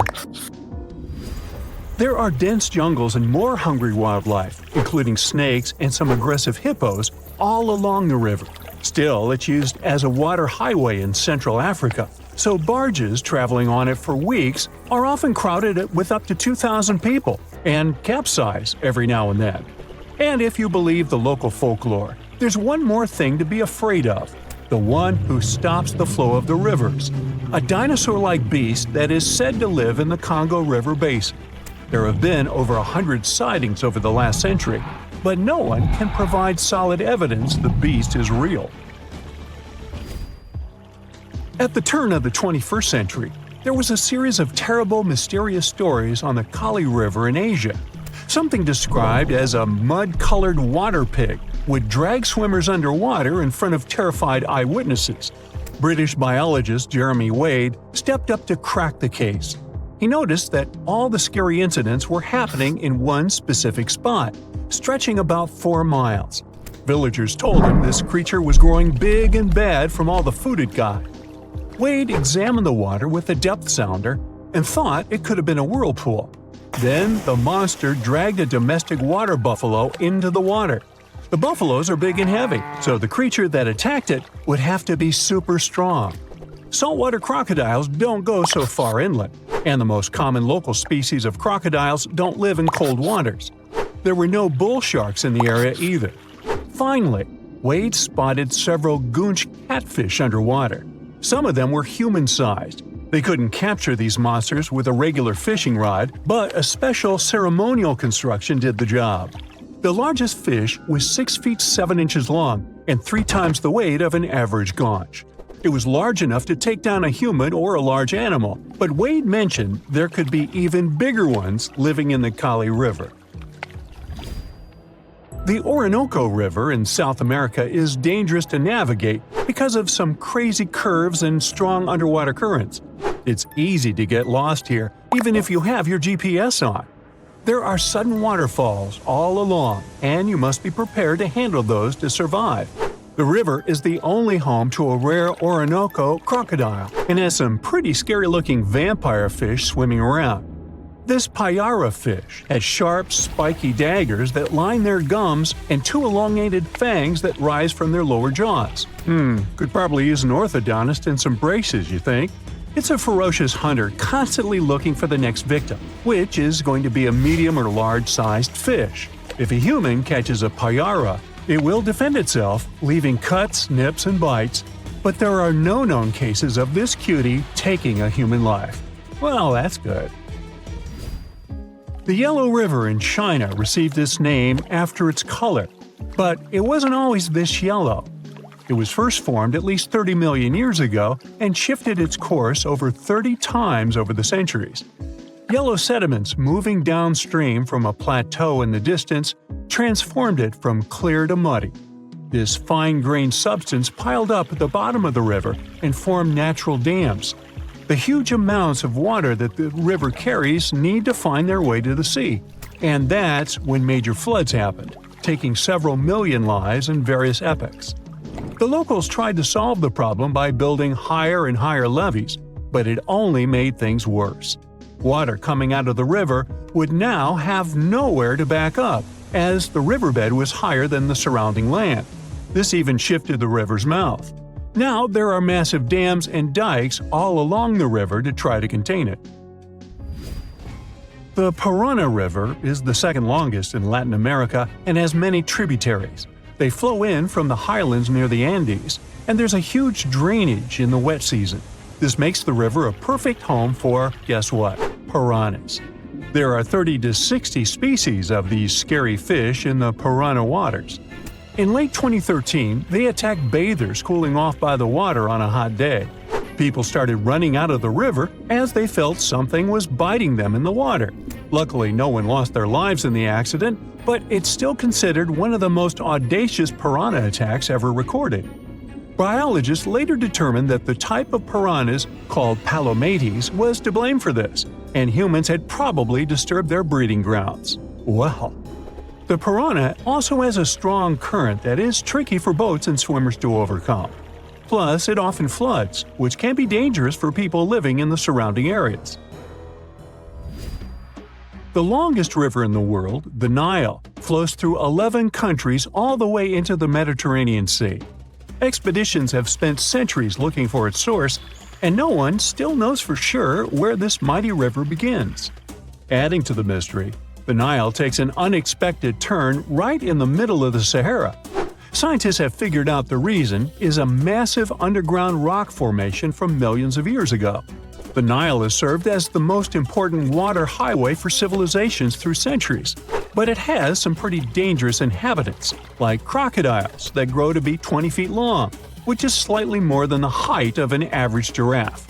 These bad guys can reach a speed of 30 miles per hour on land and take the lives of a couple hundred people every year.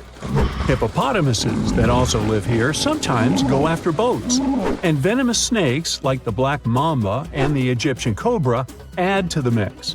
One of the most dangerous creatures on the Nile is the mosquito, as they carry around all sorts of diseases that affect hundreds of thousands of people. The Brahmaputra River in Asia carries waters from the mighty Himalayas. When the snows in the mountains melt, the river floods massively, causing landslides, displacing millions of people, and taking the lives of hundreds of animals in the nearby national parks. Such floods are also common during the monsoon season in India, from June to October, with heavy rains. The course of the Brahmaputra River is changed incredibly over the past 2.5 centuries. Erosion is another danger it's hiding. The banks of the river are mostly made of weak cohesive sand and silt, and even though the erosion rate has gone down, it is still the reason a lot of people lose their land and get displaced. The Brahmaputra is one of the few rivers in the world that has a tidal bore. That's a strong tidal wave that pushes up the river against the current where a river empties into an ocean or sea. And there you have it. Well, if you don't have enough to worry about, here's another fear unlocked. You might turn into the next meal of a meat-eating plant. This type of plant has appeared in video games like Super Mario. That's why it looks familiar. So, we wonder here at Brightside, what would happen if a hypothetical giant Venus flytrap captured you? After all, these plants aren't picky eaters. They have sensitive trigger hairs, which cause the plant's iconic hinged jaws to snap shut. Its leaves are equipped with tiny bristle-like structures that interlock when the trap closes, making it difficult for prey to escape. Once it happens, the plant begins secreting digestive enzymes to break down the prey's soft tissue. The digestion process in carnivorous plants takes several days. During that time, the plant extracts nutrients from the dissolved prey. In our hypothetical situation, it would take a long time for the plant to consume you, and since the process would be extremely slow, most likely you'd be able to free yourself before significant harm occurs. In any scenario, it would be extremely hard for the plant to digest a human completely. The anatomy and digestive processes of Venus flytraps are adapted to deal with insects, not large animals like you. Even if they were larger, they would still not be able to eat you. Comforting? Somewhat. The Venus flytrap primarily consumes insects, spiders, and other small invertebrates. Researchers have found out that this plant can digest small pieces of human flesh. But the largest representatives measure just a few inches. so it's highly unlikely for a Venus flytrap or similar carnivorous plant to pose any serious threat to humans. Barry Rice is an astrobiologist from California, and he thought about this question too. In a rather cringe-worthy experiment, Rice applied his Venus flytraps with skin fragments peeled from his toes affected by the athlete's foot infection. Those skin pieces, divided into 4 equal portions, were carefully inserted into the jaws of 4 Venus flytrap plants. After a week, Rice cautiously pried open the plant's mouth to assess the progress. To his surprise, the skin chunks were nearly completely digested, contrary to his initial expectation of them remaining intact. It means that Venus flytraps can indeed consume human flesh. Yet the prospect of these plants engulfing an entire human is unequivocally dismissed. Rice restricted his experiments to a specific tissue type, and there's no indication that the plant could break down sturdier components like bone or cartilage. The size limitations and the slow digestion process also act in favor of the person's survival. Now, when it comes to size, Venus flytraps can grow to about 5 inches in diameter. Each plant has about 6 stems with leaves that are hinged and lined with tooth-like edges. These flytraps are originally from North and South Carolina. But at one point, they decided to take a trip, and now you can see them in places like Florida and New Jersey. They like the moist, acidic soil vibe found in forest understories. They need loads of humidity and sunlight to thrive. They lure insects with their reddish-lined leaves and sweet-smelling nectar. When a bug lands on their jaws, they don't snap shut right away. This process turns into a 20-second dance show. The petals stay open if the bug doesn't make at least 2 moves. It prevents random debris from getting trapped. On the second move, the plant goes from a happy convex shape to a hungry concave one, closing its jaws in less than a second. The bristles on the leaves act like jail bars, keeping the insect from pulling a Houdini. On the third move, digestion mode activates. Juices break down the bug. The plant reopens after 5 to 12 days, and whatever couldn't be digested just falls out. Actually, you can give a Venus flytrap a little touch without hurting yourself. In fact, they're pretty soft to the touch. Yes, these types of plants can't eat us, but it doesn't mean they're not spooky. For instance, this gigantic carnivorous plant can even devour rodents. It was discovered in the Philippines. The pitcher plant, rated as the world's second largest, can reach over 16 feet in height. It attracts prey with special nectar around its mouth.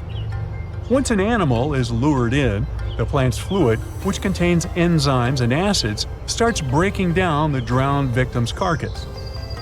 While such plants can eat rats and frogs, cultivating them as mousetraps is impractical due to the sheer number of mice in urban areas.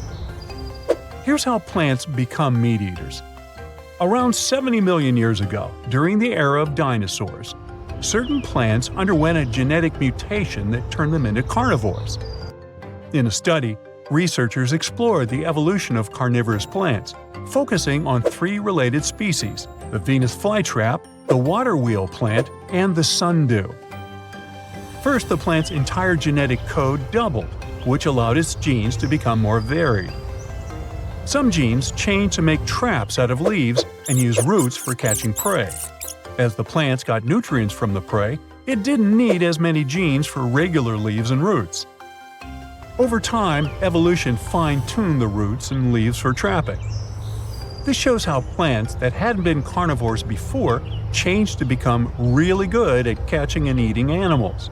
It helped them survive in soils that didn't have many nutrients by getting nutrients from the animals they caught. Now, carnivorous plants are rare, but they are a big family. There are more than 700 species found all around the world on every continent except Antarctica. They're not just hanging out in damp swamps and jungles.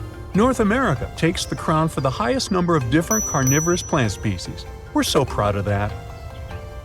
Venus flytraps are the ones with the iconic snap trap. Pitcher plants, on the other hand, work with a pitfall trap. It's straightforward. Their leaves are hollow and filled with water and digestive acids.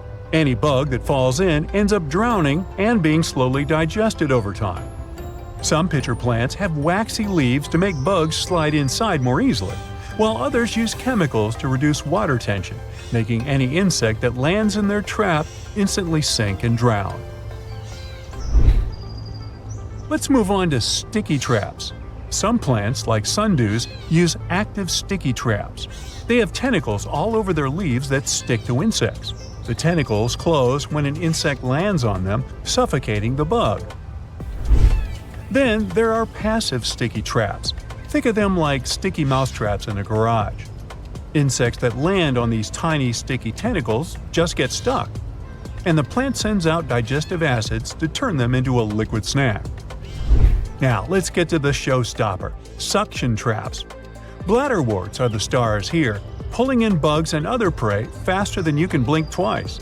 They love snacking on mosquito larvae. But big ones can even grab small tadpoles by the tail and devour them from bottom to top. Have you had your lunch yet? Okay. Then there's the lobster pot trap. This one is a unique trap where the plant's roots are hollow and have openings. Sharp hairs force tiny bugs and larvae into the roots. The bugs can't turn around and they end up heading straight for the plant's stomach. Fun fact: not all carnivorous plants need digestive enzymes. Some team up with helpful bacteria and focus on physical traps instead. Carnivorous plants don't grow only on land. There are underwater ones too. The water wheel plant and bladderworts live beneath the surface. Even deserts have their own carnivorous plant players. If you see carnivorous plants in the wild, resist the urge to take them home. Unfortunately, many of these plants are endangered because people poach them from their natural habitats. Even the famous Venus flytrap is at risk of extinction. There are no carnivorous plants dangerous for us humans, but this one might give you a fright because of its terrifying appearance. On the other hand, it may help you resist the temptation to take these plants home as souvenirs.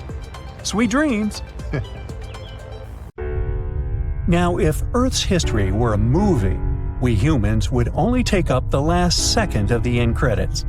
Our planet has been around for about 4.6 billion years, but our human story began about 300,000 years ago, in Africa. Now, our ancestors had some wild adventures in nature. They could have run into creatures so big they'd make today's elephants look like puppies. The woolly mammoth is a pretty famous animal, sure. His cousin, though, the Columbian mammoth, not so much.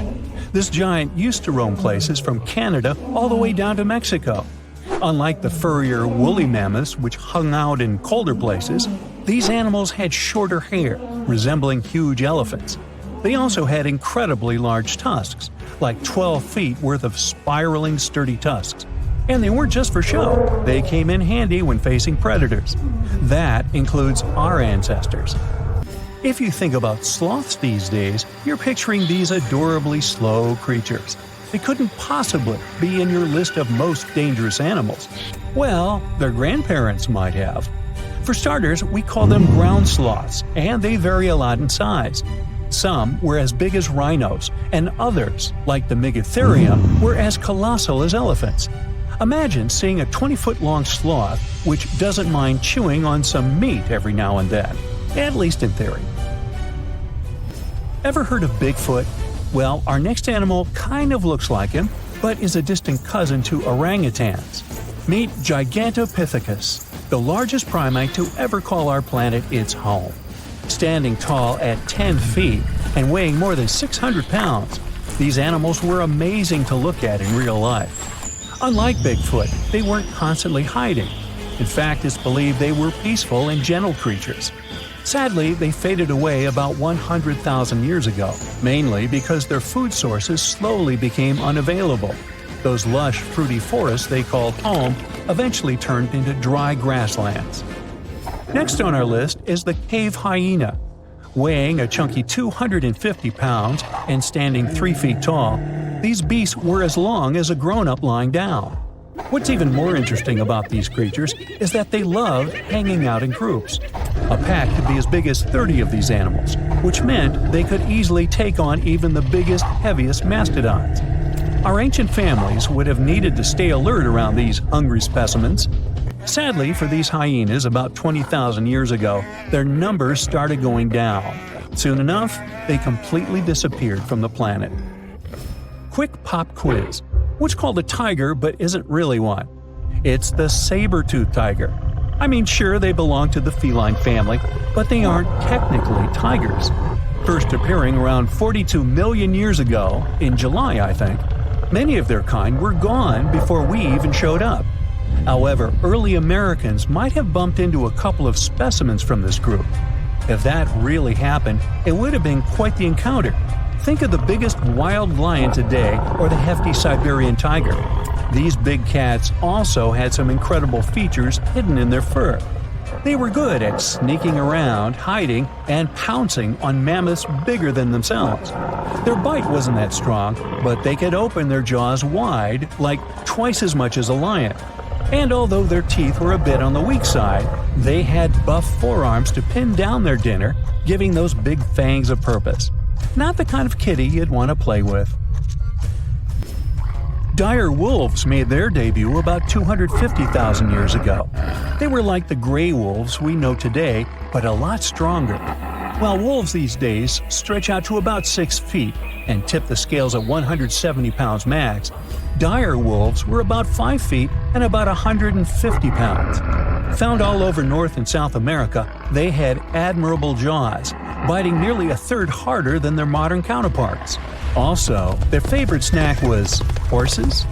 But just like many other majestic beasts of the past, they faded away around 10,000 years ago. Now, names can be deceiving. Take the American lion, for example. It's not really a lion, it's more of a panther's big cousin. The other part of the name is correct, though. They did live in America about 330,000 years ago.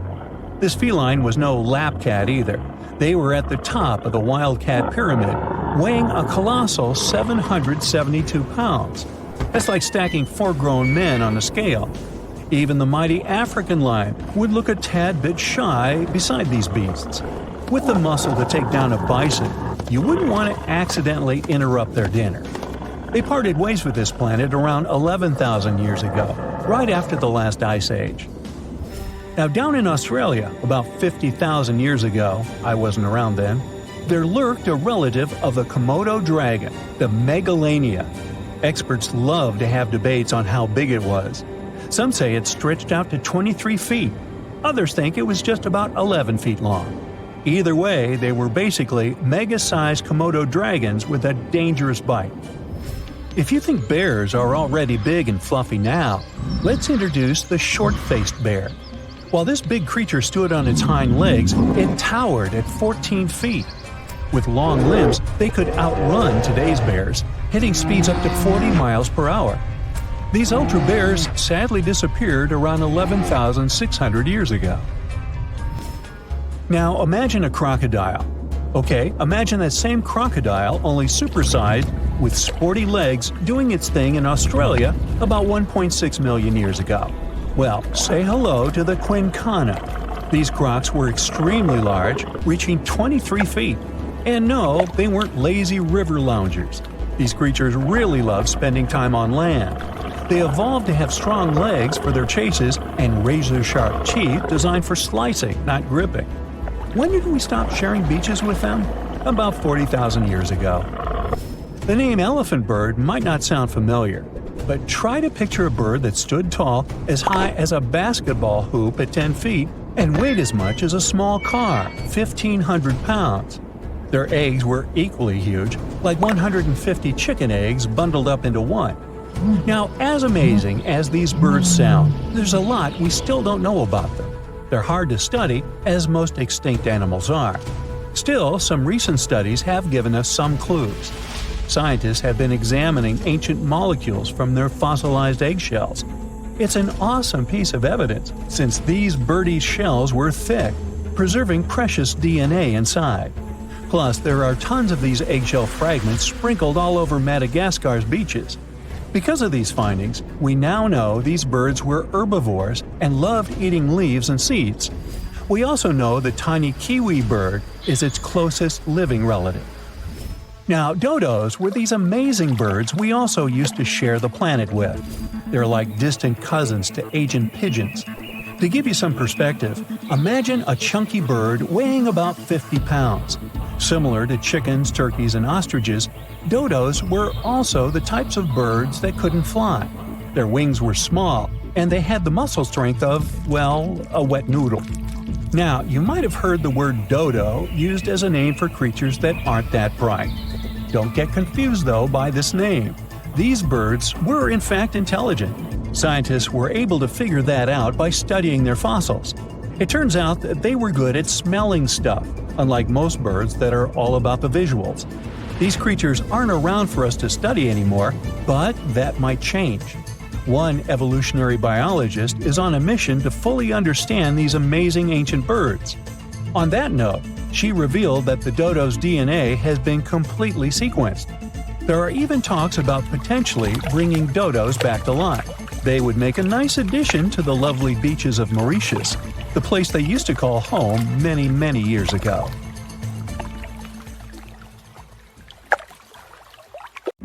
You decided to go scuba diving for the first time. The water is clear and the sun is shining on the seabed.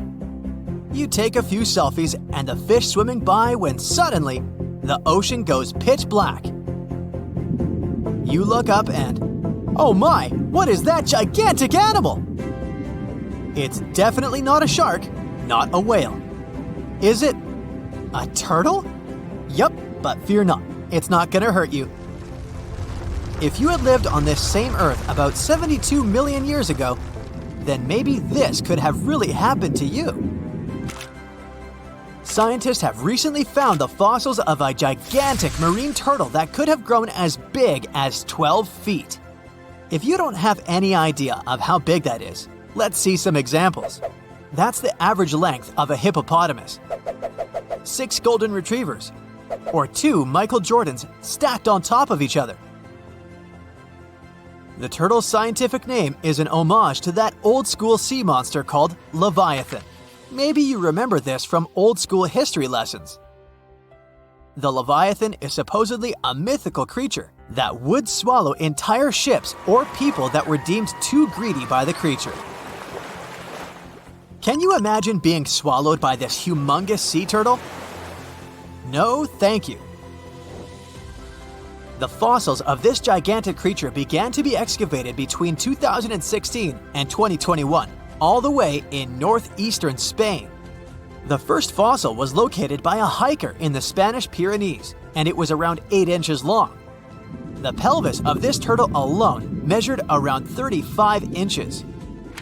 It would definitely be one of the biggest turtles today if it hadn't gone extinct.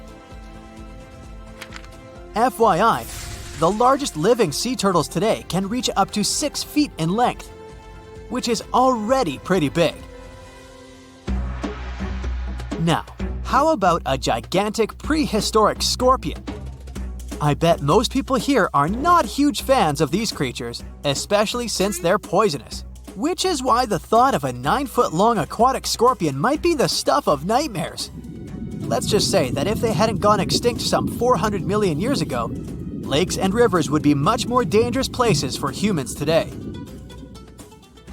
These gigantic insects were considered to be apex predators in their time, hunting everything from fish to other animals, even of their own kind. Yikes! I got goosebumps just imagining these creatures. Should we thank the asteroid that hit our planet now or later on in this video? Another prehistoric animal that would shock humans if it were still alive is the so-called Megatherium, a gigantic sloth. This huge sloth is believed to have grown up to 20 feet long, and its weight could be up to 8,000 pounds. It was found in the woodlands and grasslands of South America. The creature used to stand on its 2 feet in order to reach leaves on high branches. These giant sloths had huge claws. They helped them climb trees. I gotta say, I feel uncomfortable imagining these elephant-sized sloths climbing trees. Oh, of course, some dinosaurs will make our super-sized creatures list. But before that, here's a fun fact. Did you know some dinosaurs are still alive today? Scientists have proven that birds are classified as theropod dinosaurs. Such infamous creatures as the TRex and velociraptor belonged to this group. I'm sure you've heard these names even before you watched Jurassic Park. The velociraptor is that scary dino that breaks into the kitchen. Well, they evolved, gained some feathers, and turned into various species of birds we know today. That means that any bird from chickens to those little blue ones is a direct descendant of dinosaurs. Now, does the name Spinosaurus ring a bell? You can see this huge dinosaur in some museums today. Its fossils, I mean. The Spinosaurus was one of the biggest land predators to walk Earth. Actually, to walk its land and water, since scientists believe that this dino was semi-aquatic. It fed mostly on meat, which means humans would be its natural prey if it lived today. This meat-eating dino lived around 90 to 100 million years ago. It was about 60 feet long, 12 feet high, and weighed up to 22 tons. Its head was around the size of 8 bowling balls and was shaped like a crocodile's face. Basically, the Spinosaurus was a big African elephant with the face of a crocodile. Just kidding. But that would look funny though, wouldn't it? A much more attractive dino was this guy. It's considered to be the largest dinosaur that has ever lived on our planet. What made it so big was its extremely long neck and very long tail. You wouldn't want to stand behind this creature, believe me. If it decided to swish its tail, you'd get catapulted very far away. This creature lived around 100 million years ago, and its fossils were first found in Argentina around 2012. The dino measured 120 feet from head to tail, which made it almost as big as an American football field in width. And have I mentioned it weighed almost as much as a space shuttle? A staggering 75 tons. If it had been a carnivore, it would have probably been the greatest predator. But this big guy was a peaceful herbivore that had such a long neck that it could eat leaves from high trees. Cute, right? We must also talk about the Shastasaurus. As the name suggests, this animal is popularly known as the Mount Shasta lizard. Even though it was a marine reptile and probably never set foot on the mountain itself, this dino was usually around 23 feet long, but there was a specific strand of this species that could get as big as 69 feet long, about the size of the great blue whale. This made it the biggest marine reptile to have ever lived. A fun fact about the Shastasaurus is that scientists believe it didn't even have teeth, which means it could only feed on soft-bodied prey, such as squid, for example. The next animal on our list is the blue whale. Believe it or not, the biggest living animal on Earth actually started small. These days, the average mature blue whale can reach up to 100 feet in length and weigh up to 200 tons. That's more or less the weight of 40 elephants put together, or 30 Tyrannosaurus rexes, or 2,670 average-sized people. Blue whales have to eat up to 50 million calories per day to support that body. That's the equivalent of 30,000 Big Macs, just FYI. But blue whales weren't always this big. They actually evolved from a four-legged mammal that lived on Earth around 48 million years ago. Their ancestor was called Pakicetus, and it was only 6 feet long. Here's a fun fact. To be able to live in the water as one does today, the blue whale had to go through some intense adaptations. A blue whale can replace up to 80 to 90% of oxygen in its lungs each time it takes a breath. A human replaces only up to 15% for comparison. It allows these animals to dive for up to 1 hour at a time, down to a staggering depth of 330 feet.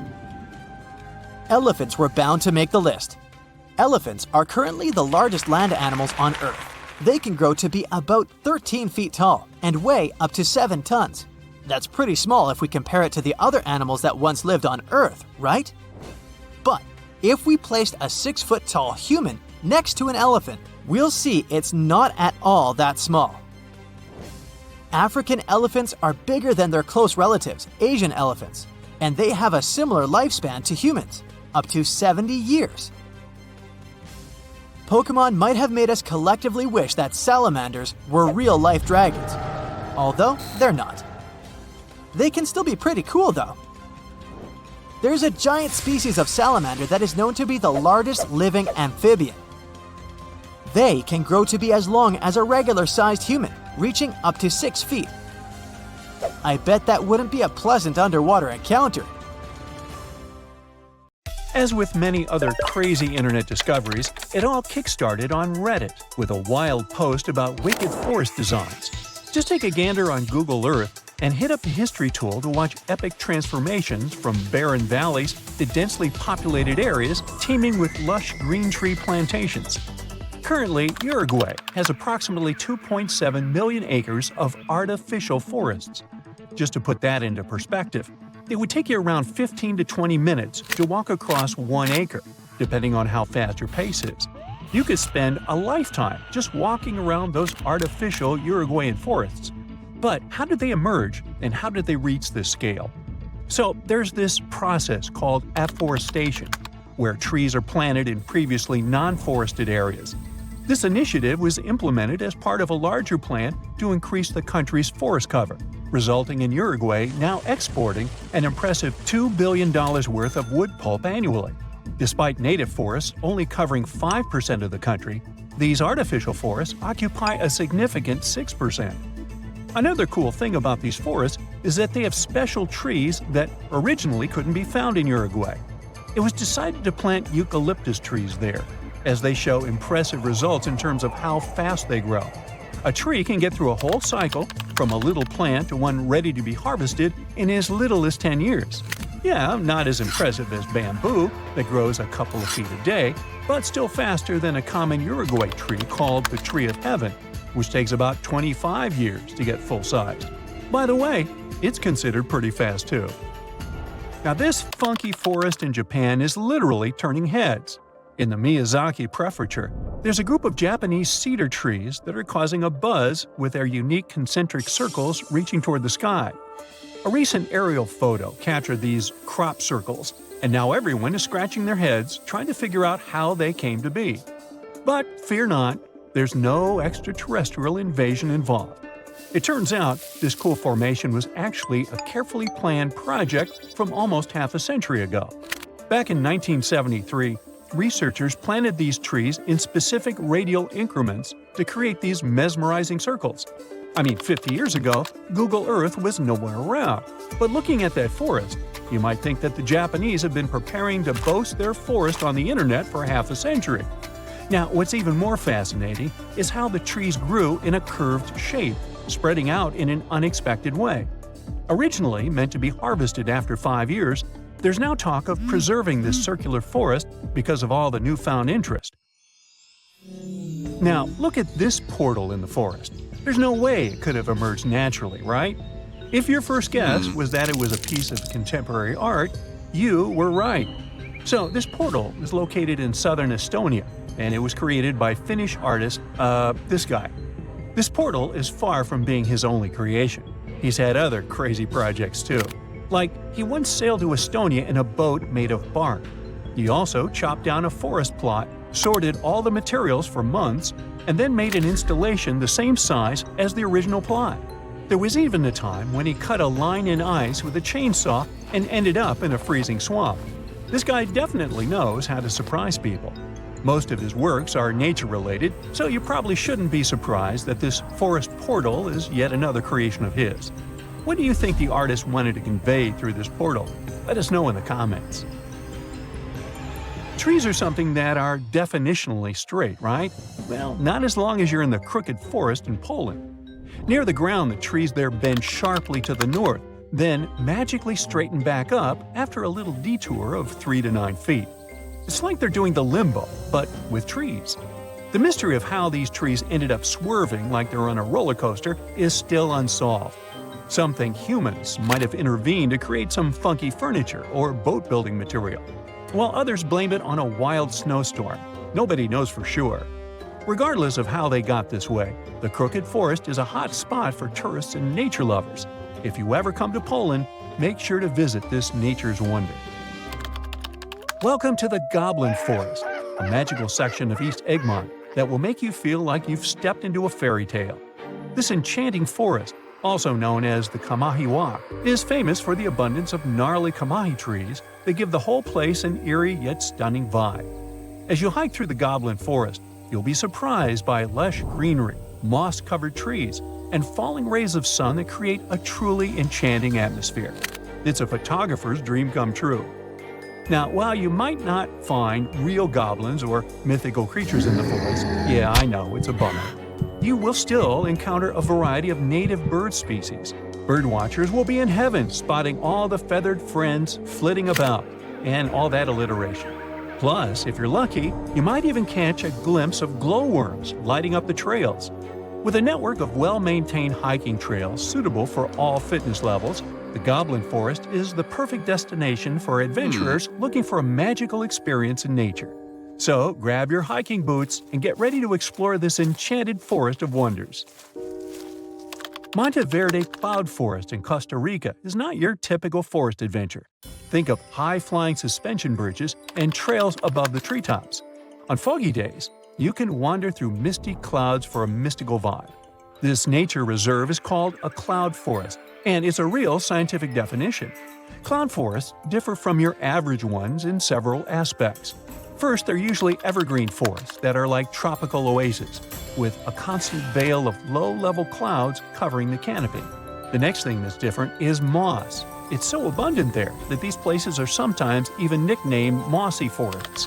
Going back to Monteverde Cloud Forest, however, it's more impressive if you visit it on a foggy day.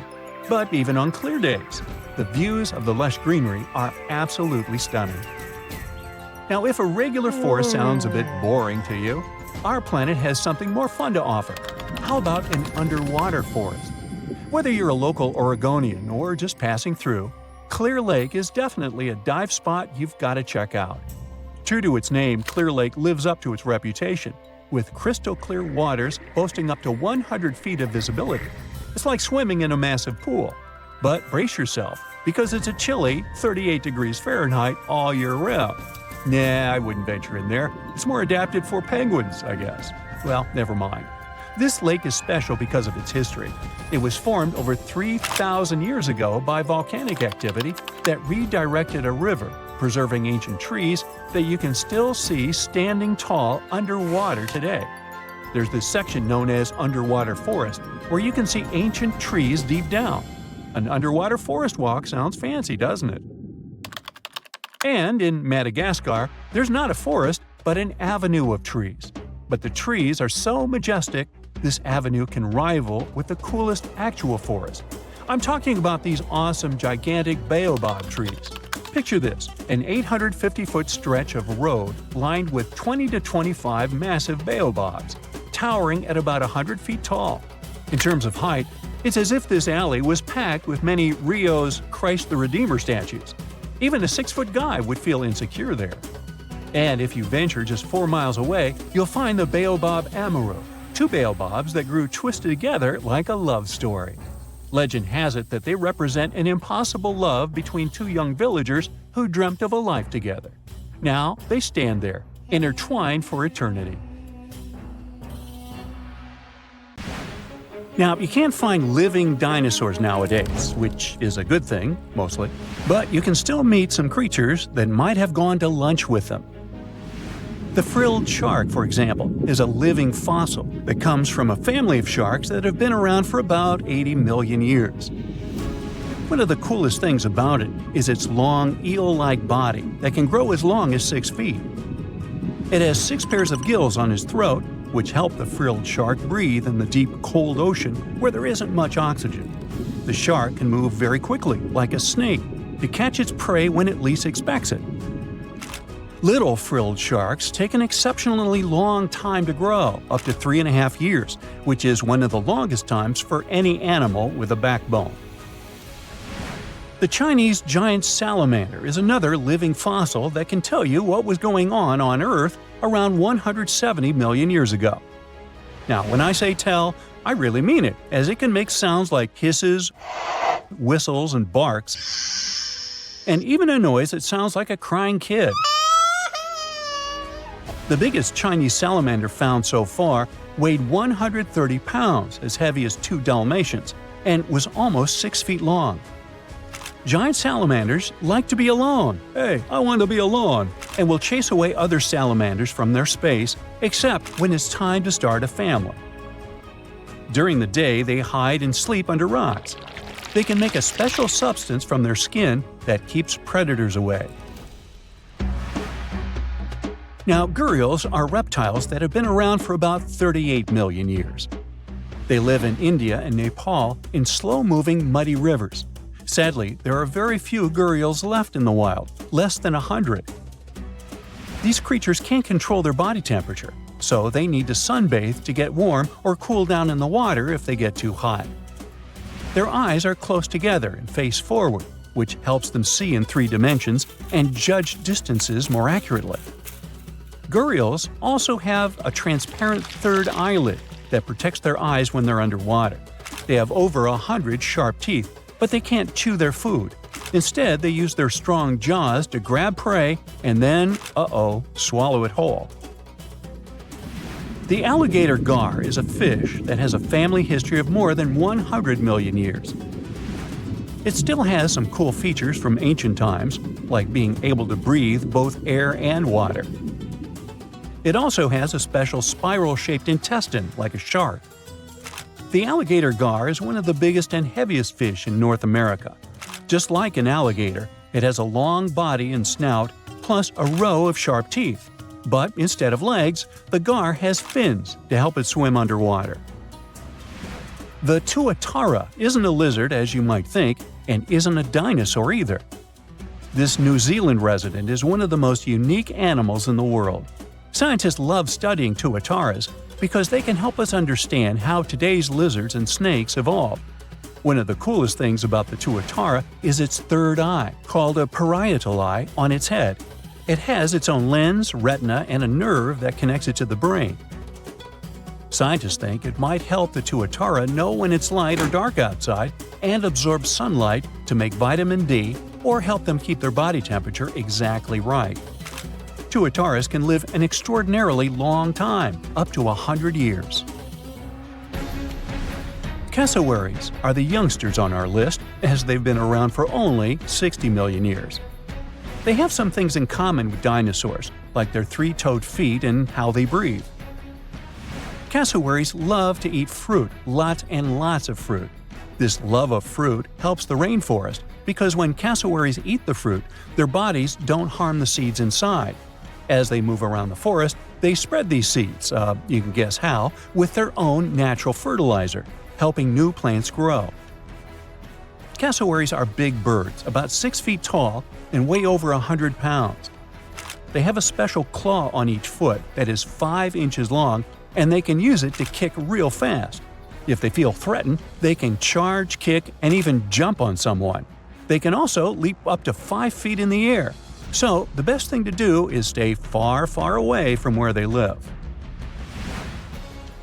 The order Notostraca is a group of crustaceans that you may know as tadpole shrimp or shield shrimps.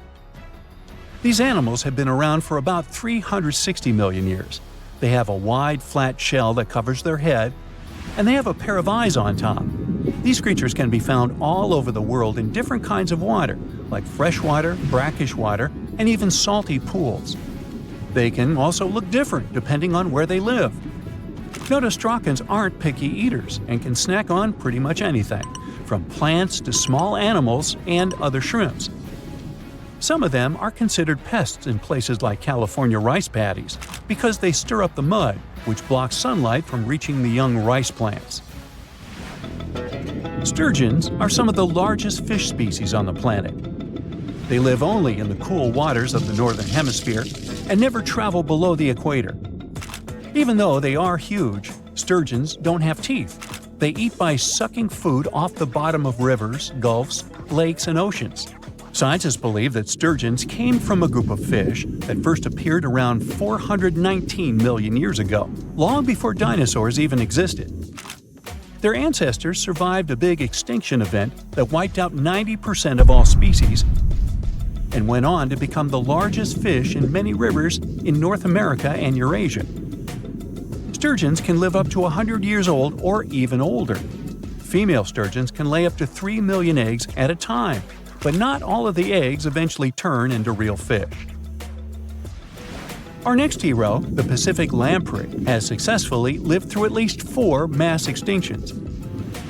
Its ancient ancestors evolved over 450 million years ago. These creatures have cartilage instead of bones and a third eye, which is a special light-sensing organ on top of their heads. Instead of a regular jaw, they have a mouth surrounded by teeth. They latch onto prey and sup up body fluids like real underwater vampires. And although he wasn't living underwater, the story goes that King Henry I of England might have lost his life because of a lamprey.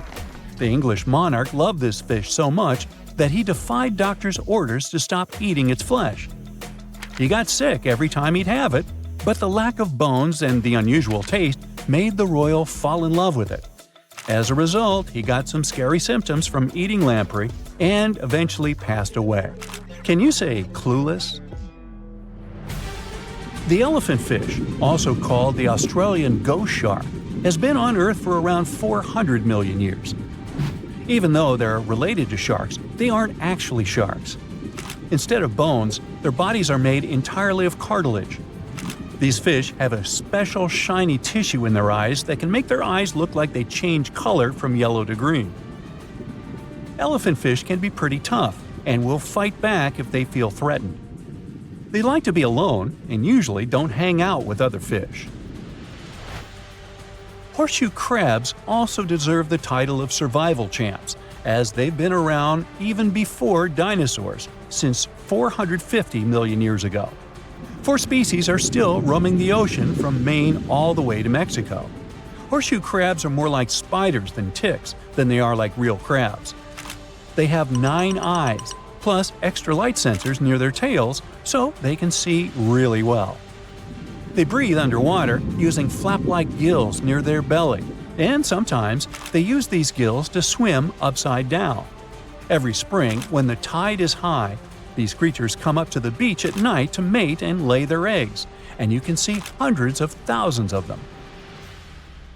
A mega drought might hit Australia soon, and this isn't just about a couple of dry seasons. We're talking about 20 years of little or no rain. While Australia could be facing the longest and most devastating drought since official records began, the rest of the world might struggle to buy bread, flour, or cereals. Energy prices are likely to spike globally, and neighboring countries like New Zealand, Indonesia, and Malaysia must be prepared to receive Australians directly affected by the lack of water. To truly understand how severe this situation could become, we should first examine past disasters. First off, Australia is no stranger to droughts, and this phenomenon can happen across their entire territory. From 2017 to 2019, the southeast part of the country went through what they call the tinderbox drought.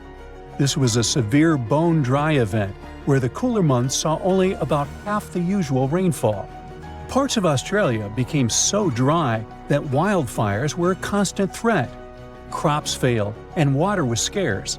This drought was also thought to have contributed to the Black Summer fire disaster.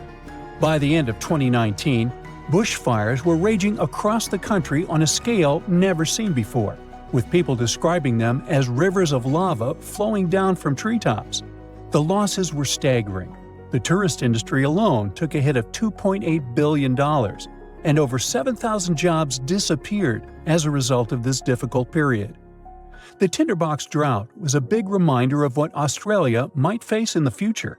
That's why it's so important to understand what happened in the past to get a full picture of a possible 20-year mega drought. But there is one problem.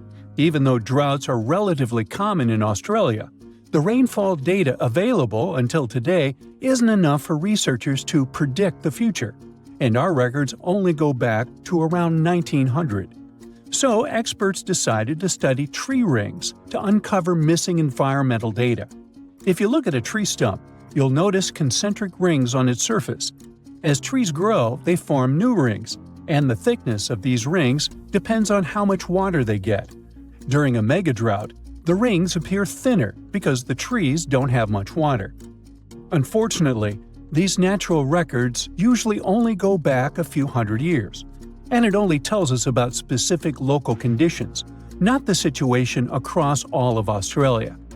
So, experts turn to computer models to simulate how Earth's climate changed from the year 850 to 2000.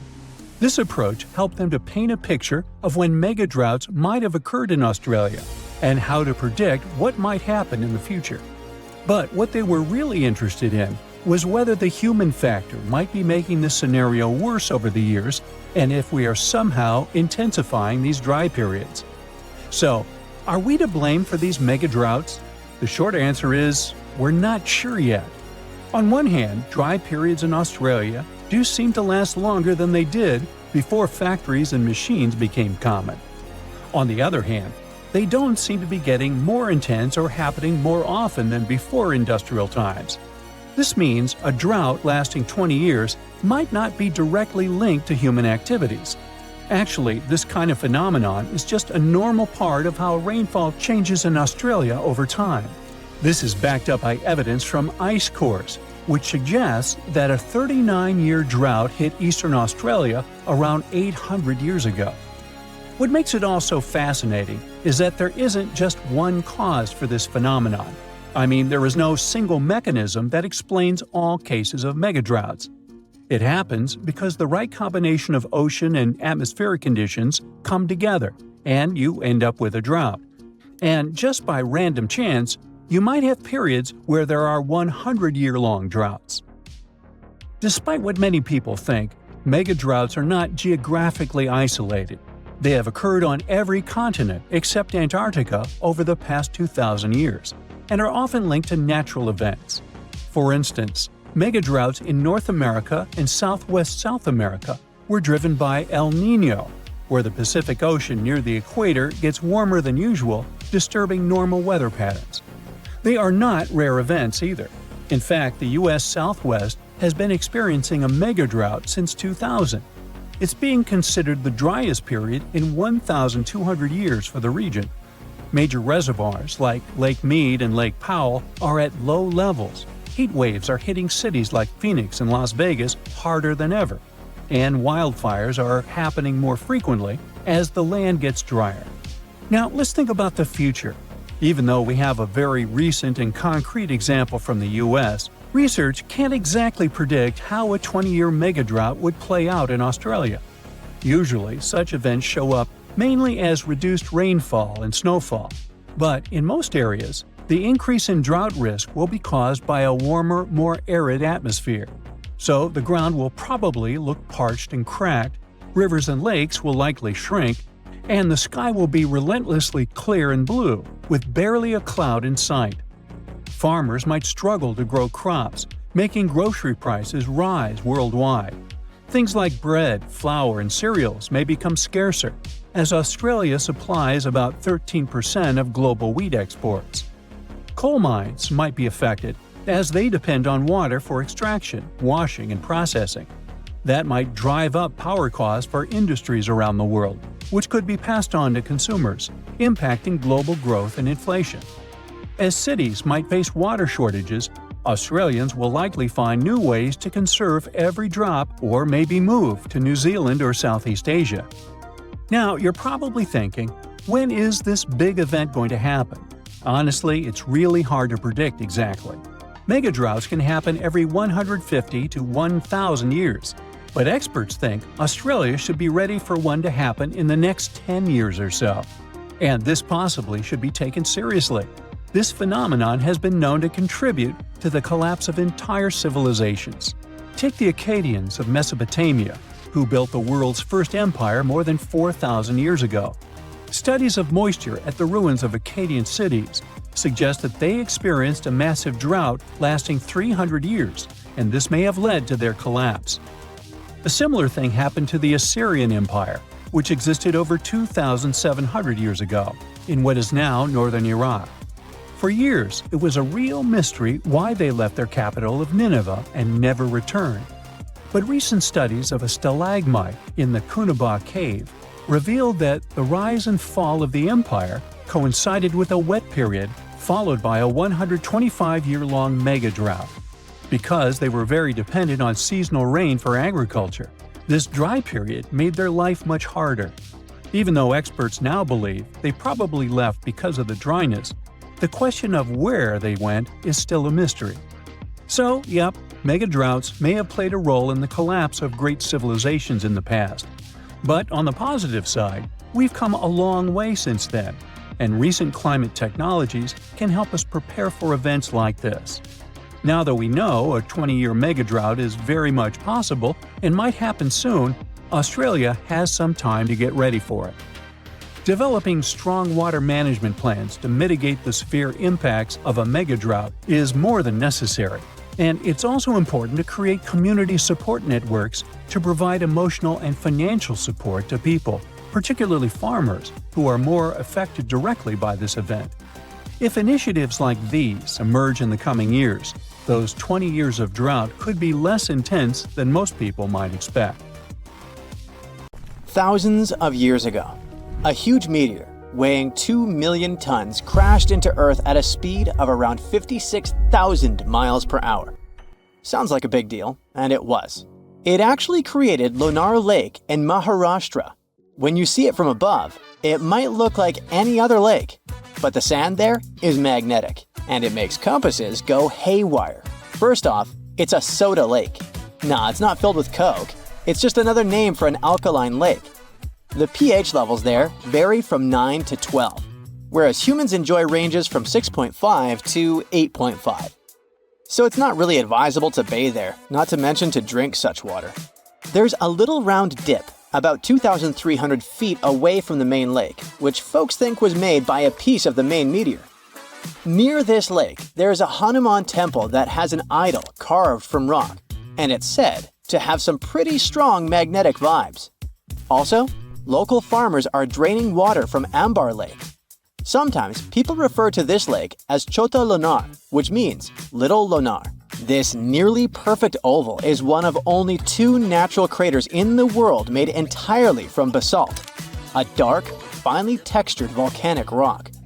The water there is 7 times saltier than ocean water, and sometimes the lake can turn pink due to particular bacteria. Whenever you open up a tap to fill a glass of water, water goes from top to bottom because gravity, duh. It's hard to imagine it acting the other way around, but turns out there are many waterfalls that can defy gravity and go in the opposite direction.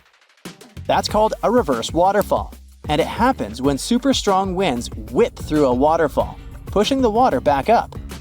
It's especially common for those windy fall and winter months. You usually need winds of at least 46 miles per hour to see this cool trick in action. It's actually not as rare as one may think, and you can find these wild reverse waterfalls all over the globe, from Australia to India, Japan, the UK, and the US. In Australia, in areas like Sydney, the Central Coast, and Royal National Park, winds around 43 miles per hour have been known to turn waterfalls upside down.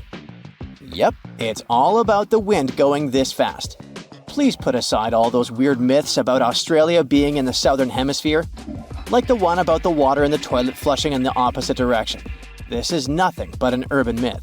In India, near Mumbai, and in places like Sandan Valley and Amboli Hills, waterfalls get blown upward during the monsoon.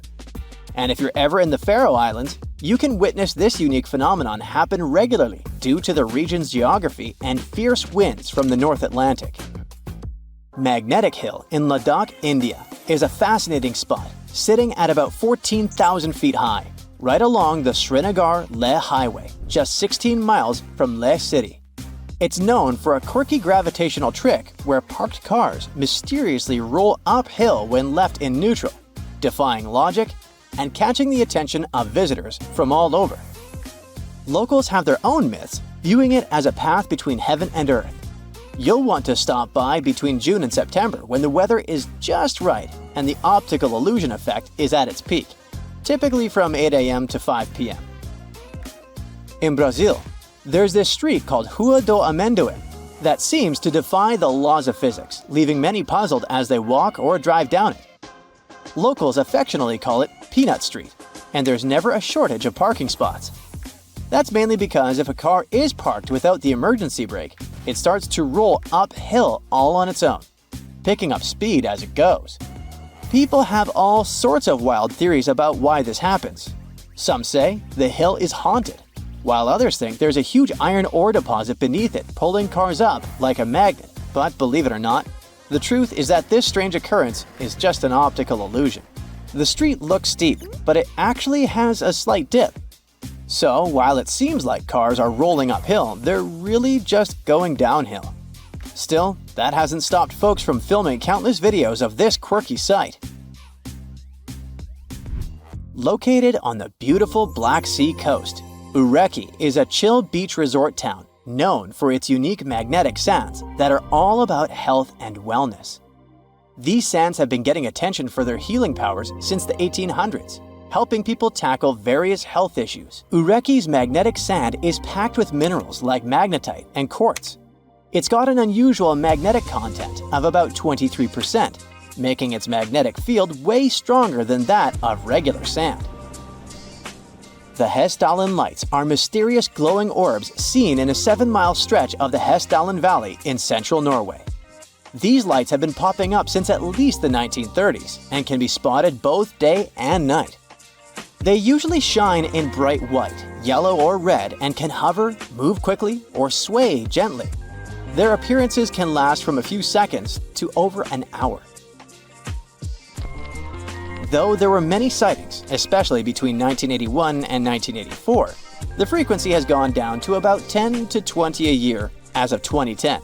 Various groups, like Project Hessdalen, have tried investigating these lights since 1983, using methods ranging from field studies to scientific research. As for what these lights actually are, no one really knows for sure. Some sightings have been explained away as things like car headlights or astronomical objects. One theory suggests they might come from a chemical reaction involving airborne dust from local mines. Another idea is that they could be clusters of particles interacting in a specific way due to the area's geology. Some researchers have even proposed that the lights might be a result of piezoelectricity due to certain rock types in the valley. Other theories include complex interactions between electromagnetic waves and dust, which could explain the light's unique shapes and colors. Saharan dust, which once even made its way to parts of the UK and left a red layer on cars, is full of naturally magnetic materials. On September 7, 2023, some folks noticed their cars were covered in reddish flecks because of the dust blown from the Sahara. A video making the rounds on Facebook showed someone using a magnet to lift the dust off their car. One commenter even got pretty heated, saying, "If you want to know what fell down last night, just grab a magnet and check this out," insisting it was metal, not sand. Naturally, this sparked chatter about how the dust's magnetic properties could be linked to chemtrails. But guess what? Experts are clear that magnetism is actually normal for Saharan dust. According to Professor Barbara Marr from the Center for Environmental Magnetism and Paleomagnetism at Lancaster University, the dust carries a mix of particles from the African ground and some air pollution as it heads to Europe and the UK. The red color is due to hematite, a weakly magnetic mineral. Sure, the dust can pick up some human-made magnetic particles along the way, but scientists say those are usually way less abundant than the naturally occurring ones. The whole chemtrails idea, which suggests planes are intentionally spraying harmful substances, is based on conspiracy theories that have been thoroughly debunked. In short, the presence of magnetic particles in Saharan dust, like that of hematite giving its reddish tint, doesn't back up the chemtrail theory at all. not having the internet in 2024 seems sorta abnormal, right? When we talk about internet access, it primarily comes down to wired connections, mobile networks, and satellites. Fiber optic cables connect most of the world, except Antarctica, and many small islands. Mobile networks are also widespread. Even in remote areas like the Sahara, you might find patchy access. For people in rural spots, satellite internet is often the best bet, even if it's slower. Still, there are a few truly isolated spots left. Deep caves like Georgia's Cretaceous Cave are internet-free due to their depth. And under the ocean, signals struggle to get through, making internet access poor or non-existent. A word of warning, when you're in Australia, never stick your finger into these holes. They might be home to burrowing spiders. Some species have a bite powerful enough to pierce nails. It feels similar to a hammer on your finger because of the venom. So always give your boots and outdoor clothes a quick check to be safe. Animals sometimes make homes or look for food in them, especially bandicoots. Silk-lined burrows in shady spots might belong to funnel web spiders. The silk works as a trip line to alert the spider inside about what's happening outside. Look for shiny dark brown to black spiders with finger-like spinnerets at the end of their abdomen. Then you'll find them. Males have a hefty mating spur sticking out of the middle of their second pair of legs.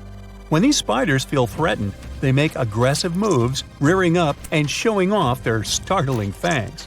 These spiders, which belong to the Aranida order, are known for their funnel-shaped webs that widen at the entrance. They patiently wait in the narrow funnel for prey to touch the web, then swiftly capture it. In Australia, large brown spiders frighten people due to their venomous bites. They are infamous for causing people to lose their lives in southern and eastern Australia, particularly in the Sydney area since the 1920s. Quick access to the antidote after a bite is crucial in preventing severe consequences. The next spider is one of the world's most dangerous venomous spiders. Phonutria nigrivator is a spider living in South America. People often call it the Brazilian wandering spider. You see, in Brazil, 4,000 people get bitten by this critter each year. The bites can cause serious issues, such as hypertension, blurred vision, sweating, and vomiting. You wouldn't want to mate with this creature, as you can also face way more severe consequences than blurred vision. In some situations, its kiss can take a life. Apart from messing with humans, this spider has a diverse menu, including crickets, katydids, and even larger options like tree frogs, lizards, and bats. Operating under the cover of darkness, these creatures are the most active during the night. They ambush their prey instead of relying on webs. In the daytime, they seek refuge beneath logs or in narrow crevices. They love to be around banana trees, but can be found in urban areas and inside homes too. If you spot them one day, be prepared. This creature's body is covered with thick brown hair and is not that small. In 2013, a London family had to leave their home due to an infestation of Brazilian wandering spiders.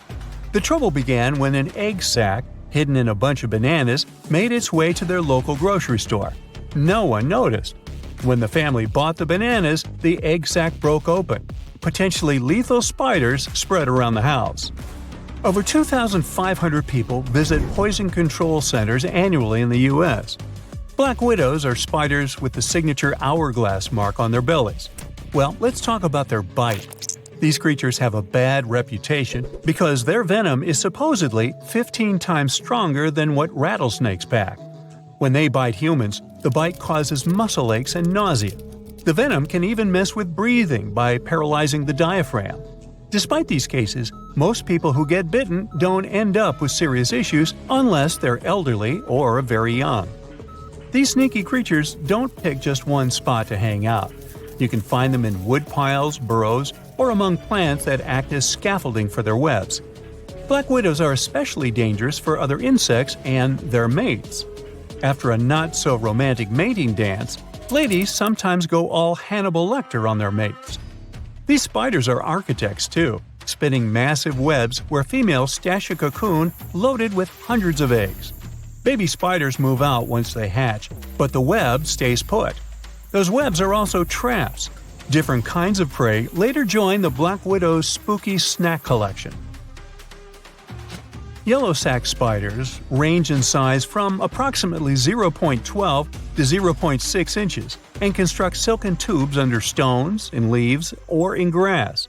They're found across the United States and southward toward Mexico and South America. They are venomous to humans and, unfortunately, are commonly spotted indoors. The venom of the yellow sac spider contains cytotoxin. This is a substance that can damage or impair cell function. Reactions like redness and swelling at the bite site are common. Yellow sac spiders are not known for their calm nature either. For instance, a female yellow sac spider may bite when protecting her eggs. These spiders usually come in different light colors. They can be a hassle for people in more than one way. Your car can be in danger too. On rare occasions, they may even set up nests in car engines. Moving on to wolf spiders. They're part of a large and widespread group found worldwide. They're named this way for their wolf-like hunting behavior of chasing and pouncing on prey. Around 125 species exist in North America, and approximately 50 live in Europe. These spiders are typically dark brown, with long, broad, hairy bodies and sturdy elongated legs. Like me. Just kidding. They're super speedy. While they usually create silk-lined tubular nests in the ground, some may conceal the entrance with debris. Others build turret-like structures. A few species also spin webs. Wolf spiders may bite in self-defense. They are venomous, but their bites are not considered dangerous. Some people who are allergic to spider bites may experience nausea, dizziness, and an elevated heart rate. The bite of the spider's large fangs is similar to a bee sting, so it can cause a physical wound at the bite site, and the venom may cause itchiness.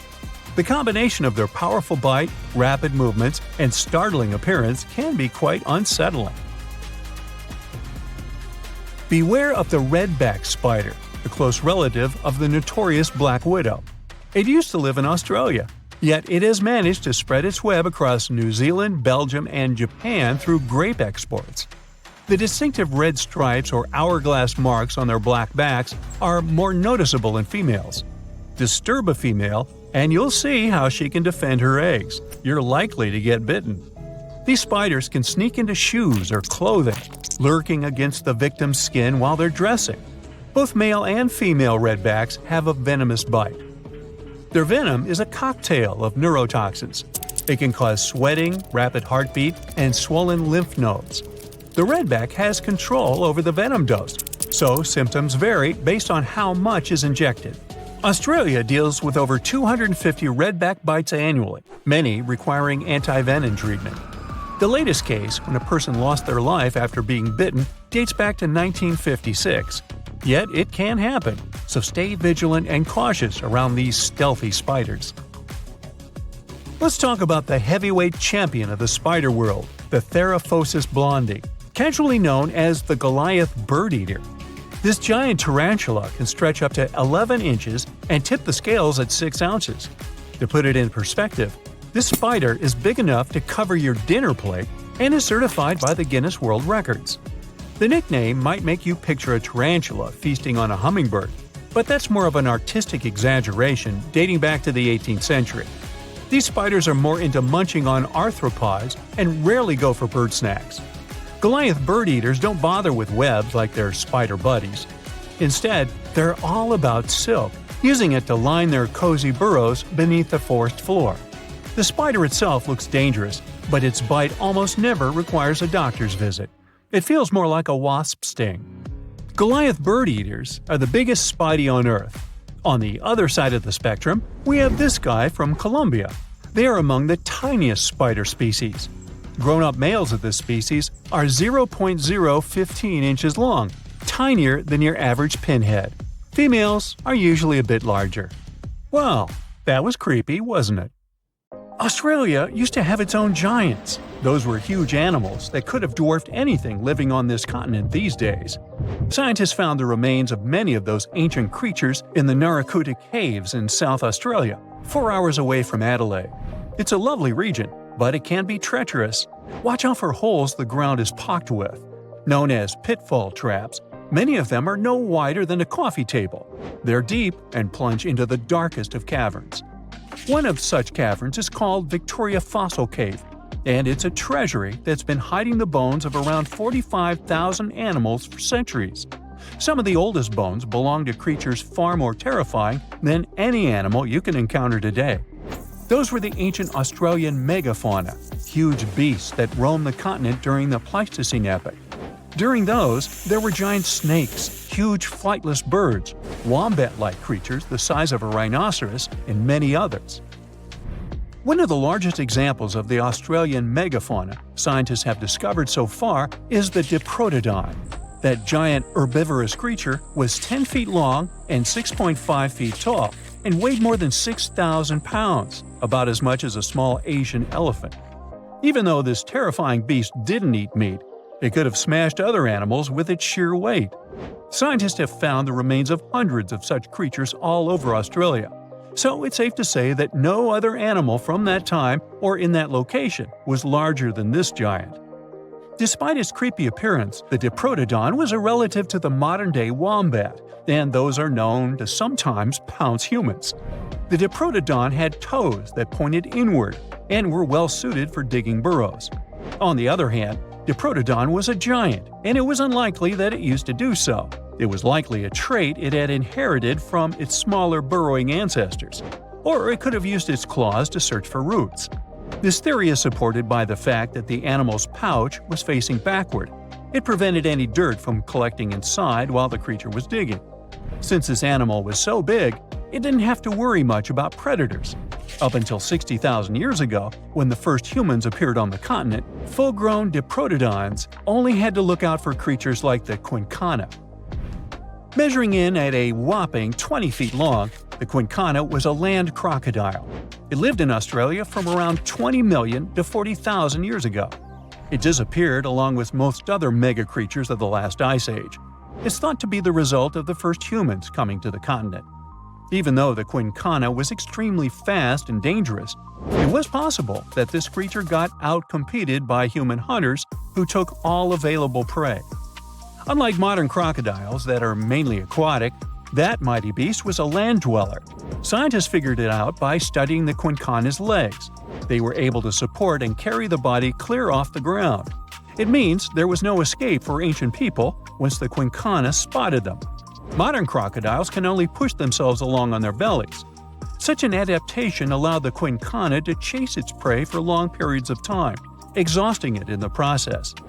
Another creepy feature of this ancient monster was its teeth. Aquatic crocs have conical teeth. Those are great for gripping and holding on to prey underwater. But quincana had knife-like teeth, ideal for slicing soft-bodied animals like, mammals. Another Australian monster, Thylacoleo, wasn't all that large, but it didn't make it any less terrifying. It was still among the top predators and the biggest carnivorous animals in Australia. This creature was a true oddity of nature, even by prehistoric standards. First, its teeth resembled not those of a regular predator, but those of a rodent. Its front incisors were enlarged, taking the place of canines. Premolars were also shaped like blades. They were used for cutting flesh and bone. At first, scientists thought that Thylacoleo used those teeth to eat nuts and fruits. But later, a study showed that the use of such teeth was better suited on necks and spines. The jaws of this ancient creature were immensely powerful. A 220-pound Thylacoleo had a bite force similar to that of a present-day 550-pound lion. It means that the animal could easily bring down prey much larger than itself. Then there was Thylacoleo's tail. It had strong muscles which provided the animal with the ability to use the tail as support when tackling large prey. The Thylacoleo had retractable claws, and this feature is very uncommon among marsupials. It allowed the animal to keep its razor-sharp hooks from getting blunt and could help it get a better grip on its prey. Scientists are quite sure that, like today's leopards, the Thylacoleo could climb trees and jump on other animals from above. It was done so fast and stealthily, they never knew what hit them. The creature's rear feet support this theory. The first toe there was reduced, but the foot had a rough pad like what modern-day possums have. It allowed them to have a better grip while climbing. Right after scientists found the first skull of the Meliolania, this animal was classified as a lizard. That's why its name translates to small groomer. But after they discovered more complete fossils, it turned out that the Megalania was a giant turtle. But that's not all. It was one of the largest land turtles to ever have existed. The main reason researchers initially believed the creature to be a lizard was the fact that its skull was adorned with a series of spikes. It's something the modern-day horned lizard can boast. But even after discovering the true nature of the Megalania, scientists still don't know how to properly catalog it. It might have been a creature that folded its neck under its spine, or it could have folded it to the side. Beside those defensive mechanisms on its head, the Megalania was also equipped with a spiked tail, which was probably used to prevent predators from attacking the animal from behind. Most species of the Megalania disappeared around 2,000 to 3,000 years ago because of humans who hunted them to extinction in both Australia and on the surrounding islands. It took around 2 centuries for these turtles to go extinct in that region of the globe. The Megalania was a giant Australian lizard that existed at the end of the Pleistocene epoch. It looked like a Komodo dragon and the Australian monitor lizard, which are both believed to be Megalania's closest living relatives.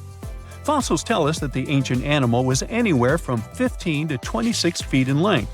Ow! The youngest fossil remains of this ancient Australian monitor lizard date back to about 50,000 years ago. The first indigenous settlers must have encountered Megalania, which led to the lizard's extinction. Originally, scientists thought that the Megalania was the only member of the genus Megalania, but these days it belongs to the genus venomous, which means that the prehistoric creature is closely related to other Australian monitor lizards. Our next giant creature on their list was once dubbed an ostrich on steroids. I mean, look at it. It was the last of the thunderbirds to go extinct in Australia. The Dinosaurs lived on the continent at the same time as early humans. They might have coexisted for 15,000 years or so before the huge bird eventually disappeared. This theory has some proof. The bird's fossils found along with human artifacts. Some cave paintings also depict flightless birds similar to the Dinosaurs in size and shape. Although it wasn't the largest bird in Australia, the goose-like creature was still as tall as a grown-up man and weighed around 550 pounds. Even a modern-day ostrich can be dangerous if it feels threatened.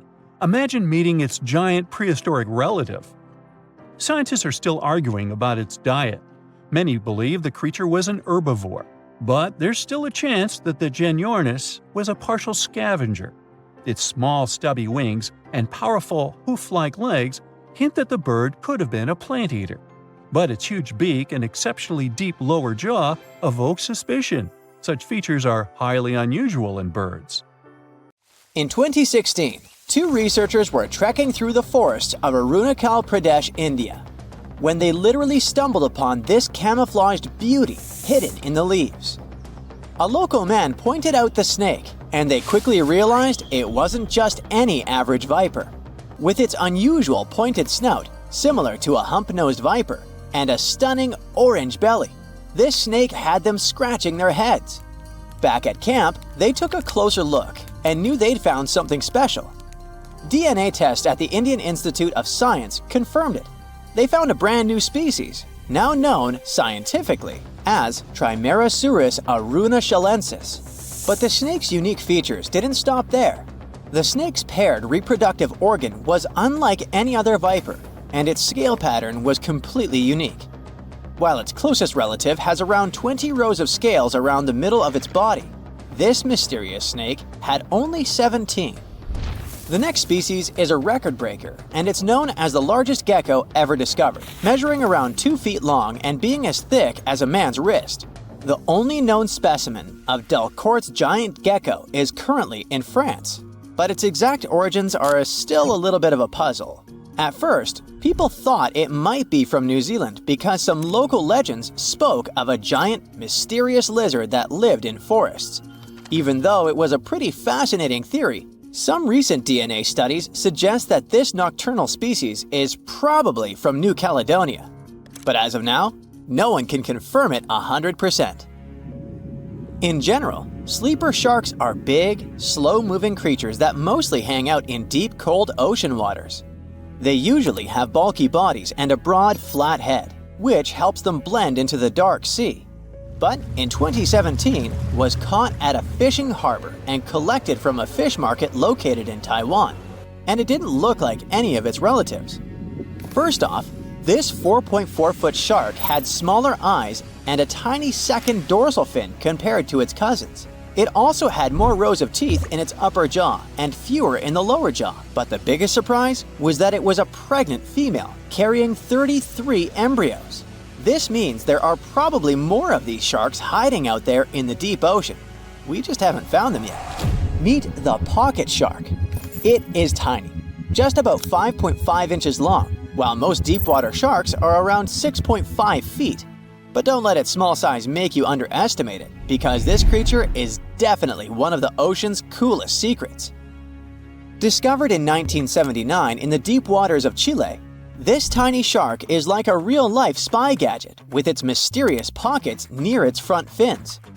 These pockets are large, measuring about 4% of its body length, and are believed to either glow or secrete pheromones. So, this shark might actually light up to either confuse predators or attract prey in the dark depths. And when I say deep, I mean really deep. It is believed that this creature hangs out over 9,000 feet down, which is roughly the height of 7 Empire State Buildings stacked on top of each other, but inside the ocean. Besides its initial discovery in Chile, it was spotted again in 2010 in the Gulf of Mexico, but it hasn't shown up since. The pocket shark is not the only glowing animal we're talking about today. This inch-long cockroach, scientifically known as Luchihormetica lucae, was actually first collected back in 1939, but only got its moment in the spotlight decades later in 2012. What makes this little buddy so interesting is that it uses bioluminescence, meaning it has spots that light up in the dark. Unlike fireflies that mostly use their glow to find a mate, this cockroach uses its light to mimic a toxic click beetle and scare off predators. Unfortunately, the region in Ecuador where it was found was hit hard by a volcanic eruption, raising fears that this glowing marvel might be a one-of-a-kind discovery. Continuing with tiny creatures, meet Hippocampus minotaur, also known as the bull-neck seahorse. This little seahorse stands out with its wide neck, large head, and small body, which is why it's got the Minotaur nickname. The only known specimens were collected off the coast of Eden, Australia, and no one has ever seen it alive in its natural habitat. So that's why we don't know much about its day-to-day life. Some studies suggest it lives deep underwater, around 325 feet down, which is roughly the equivalent to the height of a 30-story building. It's believed this mysterious seahorse likes to wrap its prehensile tail around corals and might even hide in sand beds. Its yellow-orange color likely helps it blend into coral reefs. So spotting this intriguing creature in the ocean is pretty much like trying to find a needle in a haystack. Next on our list is the Nariño cat. In 1989, a single specimen of this mysterious spotted feline was discovered in Galeras volcano in southern Colombia. This little guy had a short tail with 7 black rings and a black tip, and its fur was absolutely unique, being more reddish than that of its relatives. Understanding that it wasn't an ordinary animal, researchers decided to visit a bunch of museums all over Latin America to find similar felines, but they came up pretty empty-handed. Then, DNA analysis confirmed that it was unlike any other known cat, having split from its closest relatives around 1.9 million years ago. The Bogota sun angel is a hummingbird with a stunning purple color and black flight feathers, plus a bright green chin and crown. For years, we only knew of one specimen that was bought in Bogota, Colombia back in 1909, and that was pretty much it. Nobody knew much more about this beautiful and mysterious bird.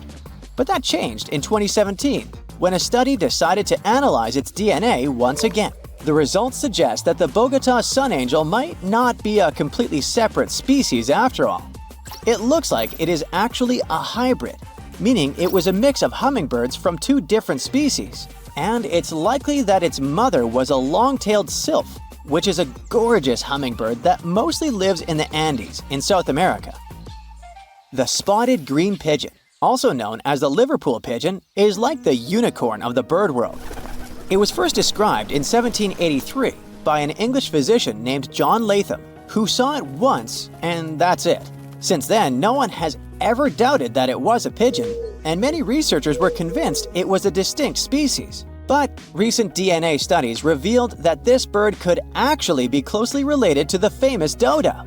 You know, that chubby, flightless bird from Mauritius that looked like a giant pigeon with a quirky beak. Anyway, the Liverpool pigeon is about 13 inches long and has a unique look with yellow spotted feathers.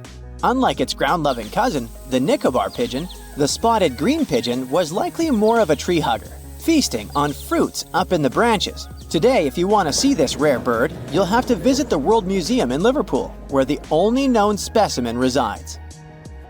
While you're in England, make sure to swing by London and check out the Natural History Museum. There, you will find the only specimen of a flying fox known scientifically as Tapus bruneus. Flying foxes are usually some of the largest bats in the world. Their body length, I mean their size excluding their wings, can be around 16 inches. But this special bat, discovered in 1874 at Percy Island, is more like a mini version of its cousins, measuring 8.3 inches from head to toe. So even though it hasn't been spotted in the wild for a while, I wouldn't worry too much if you happen to come across it.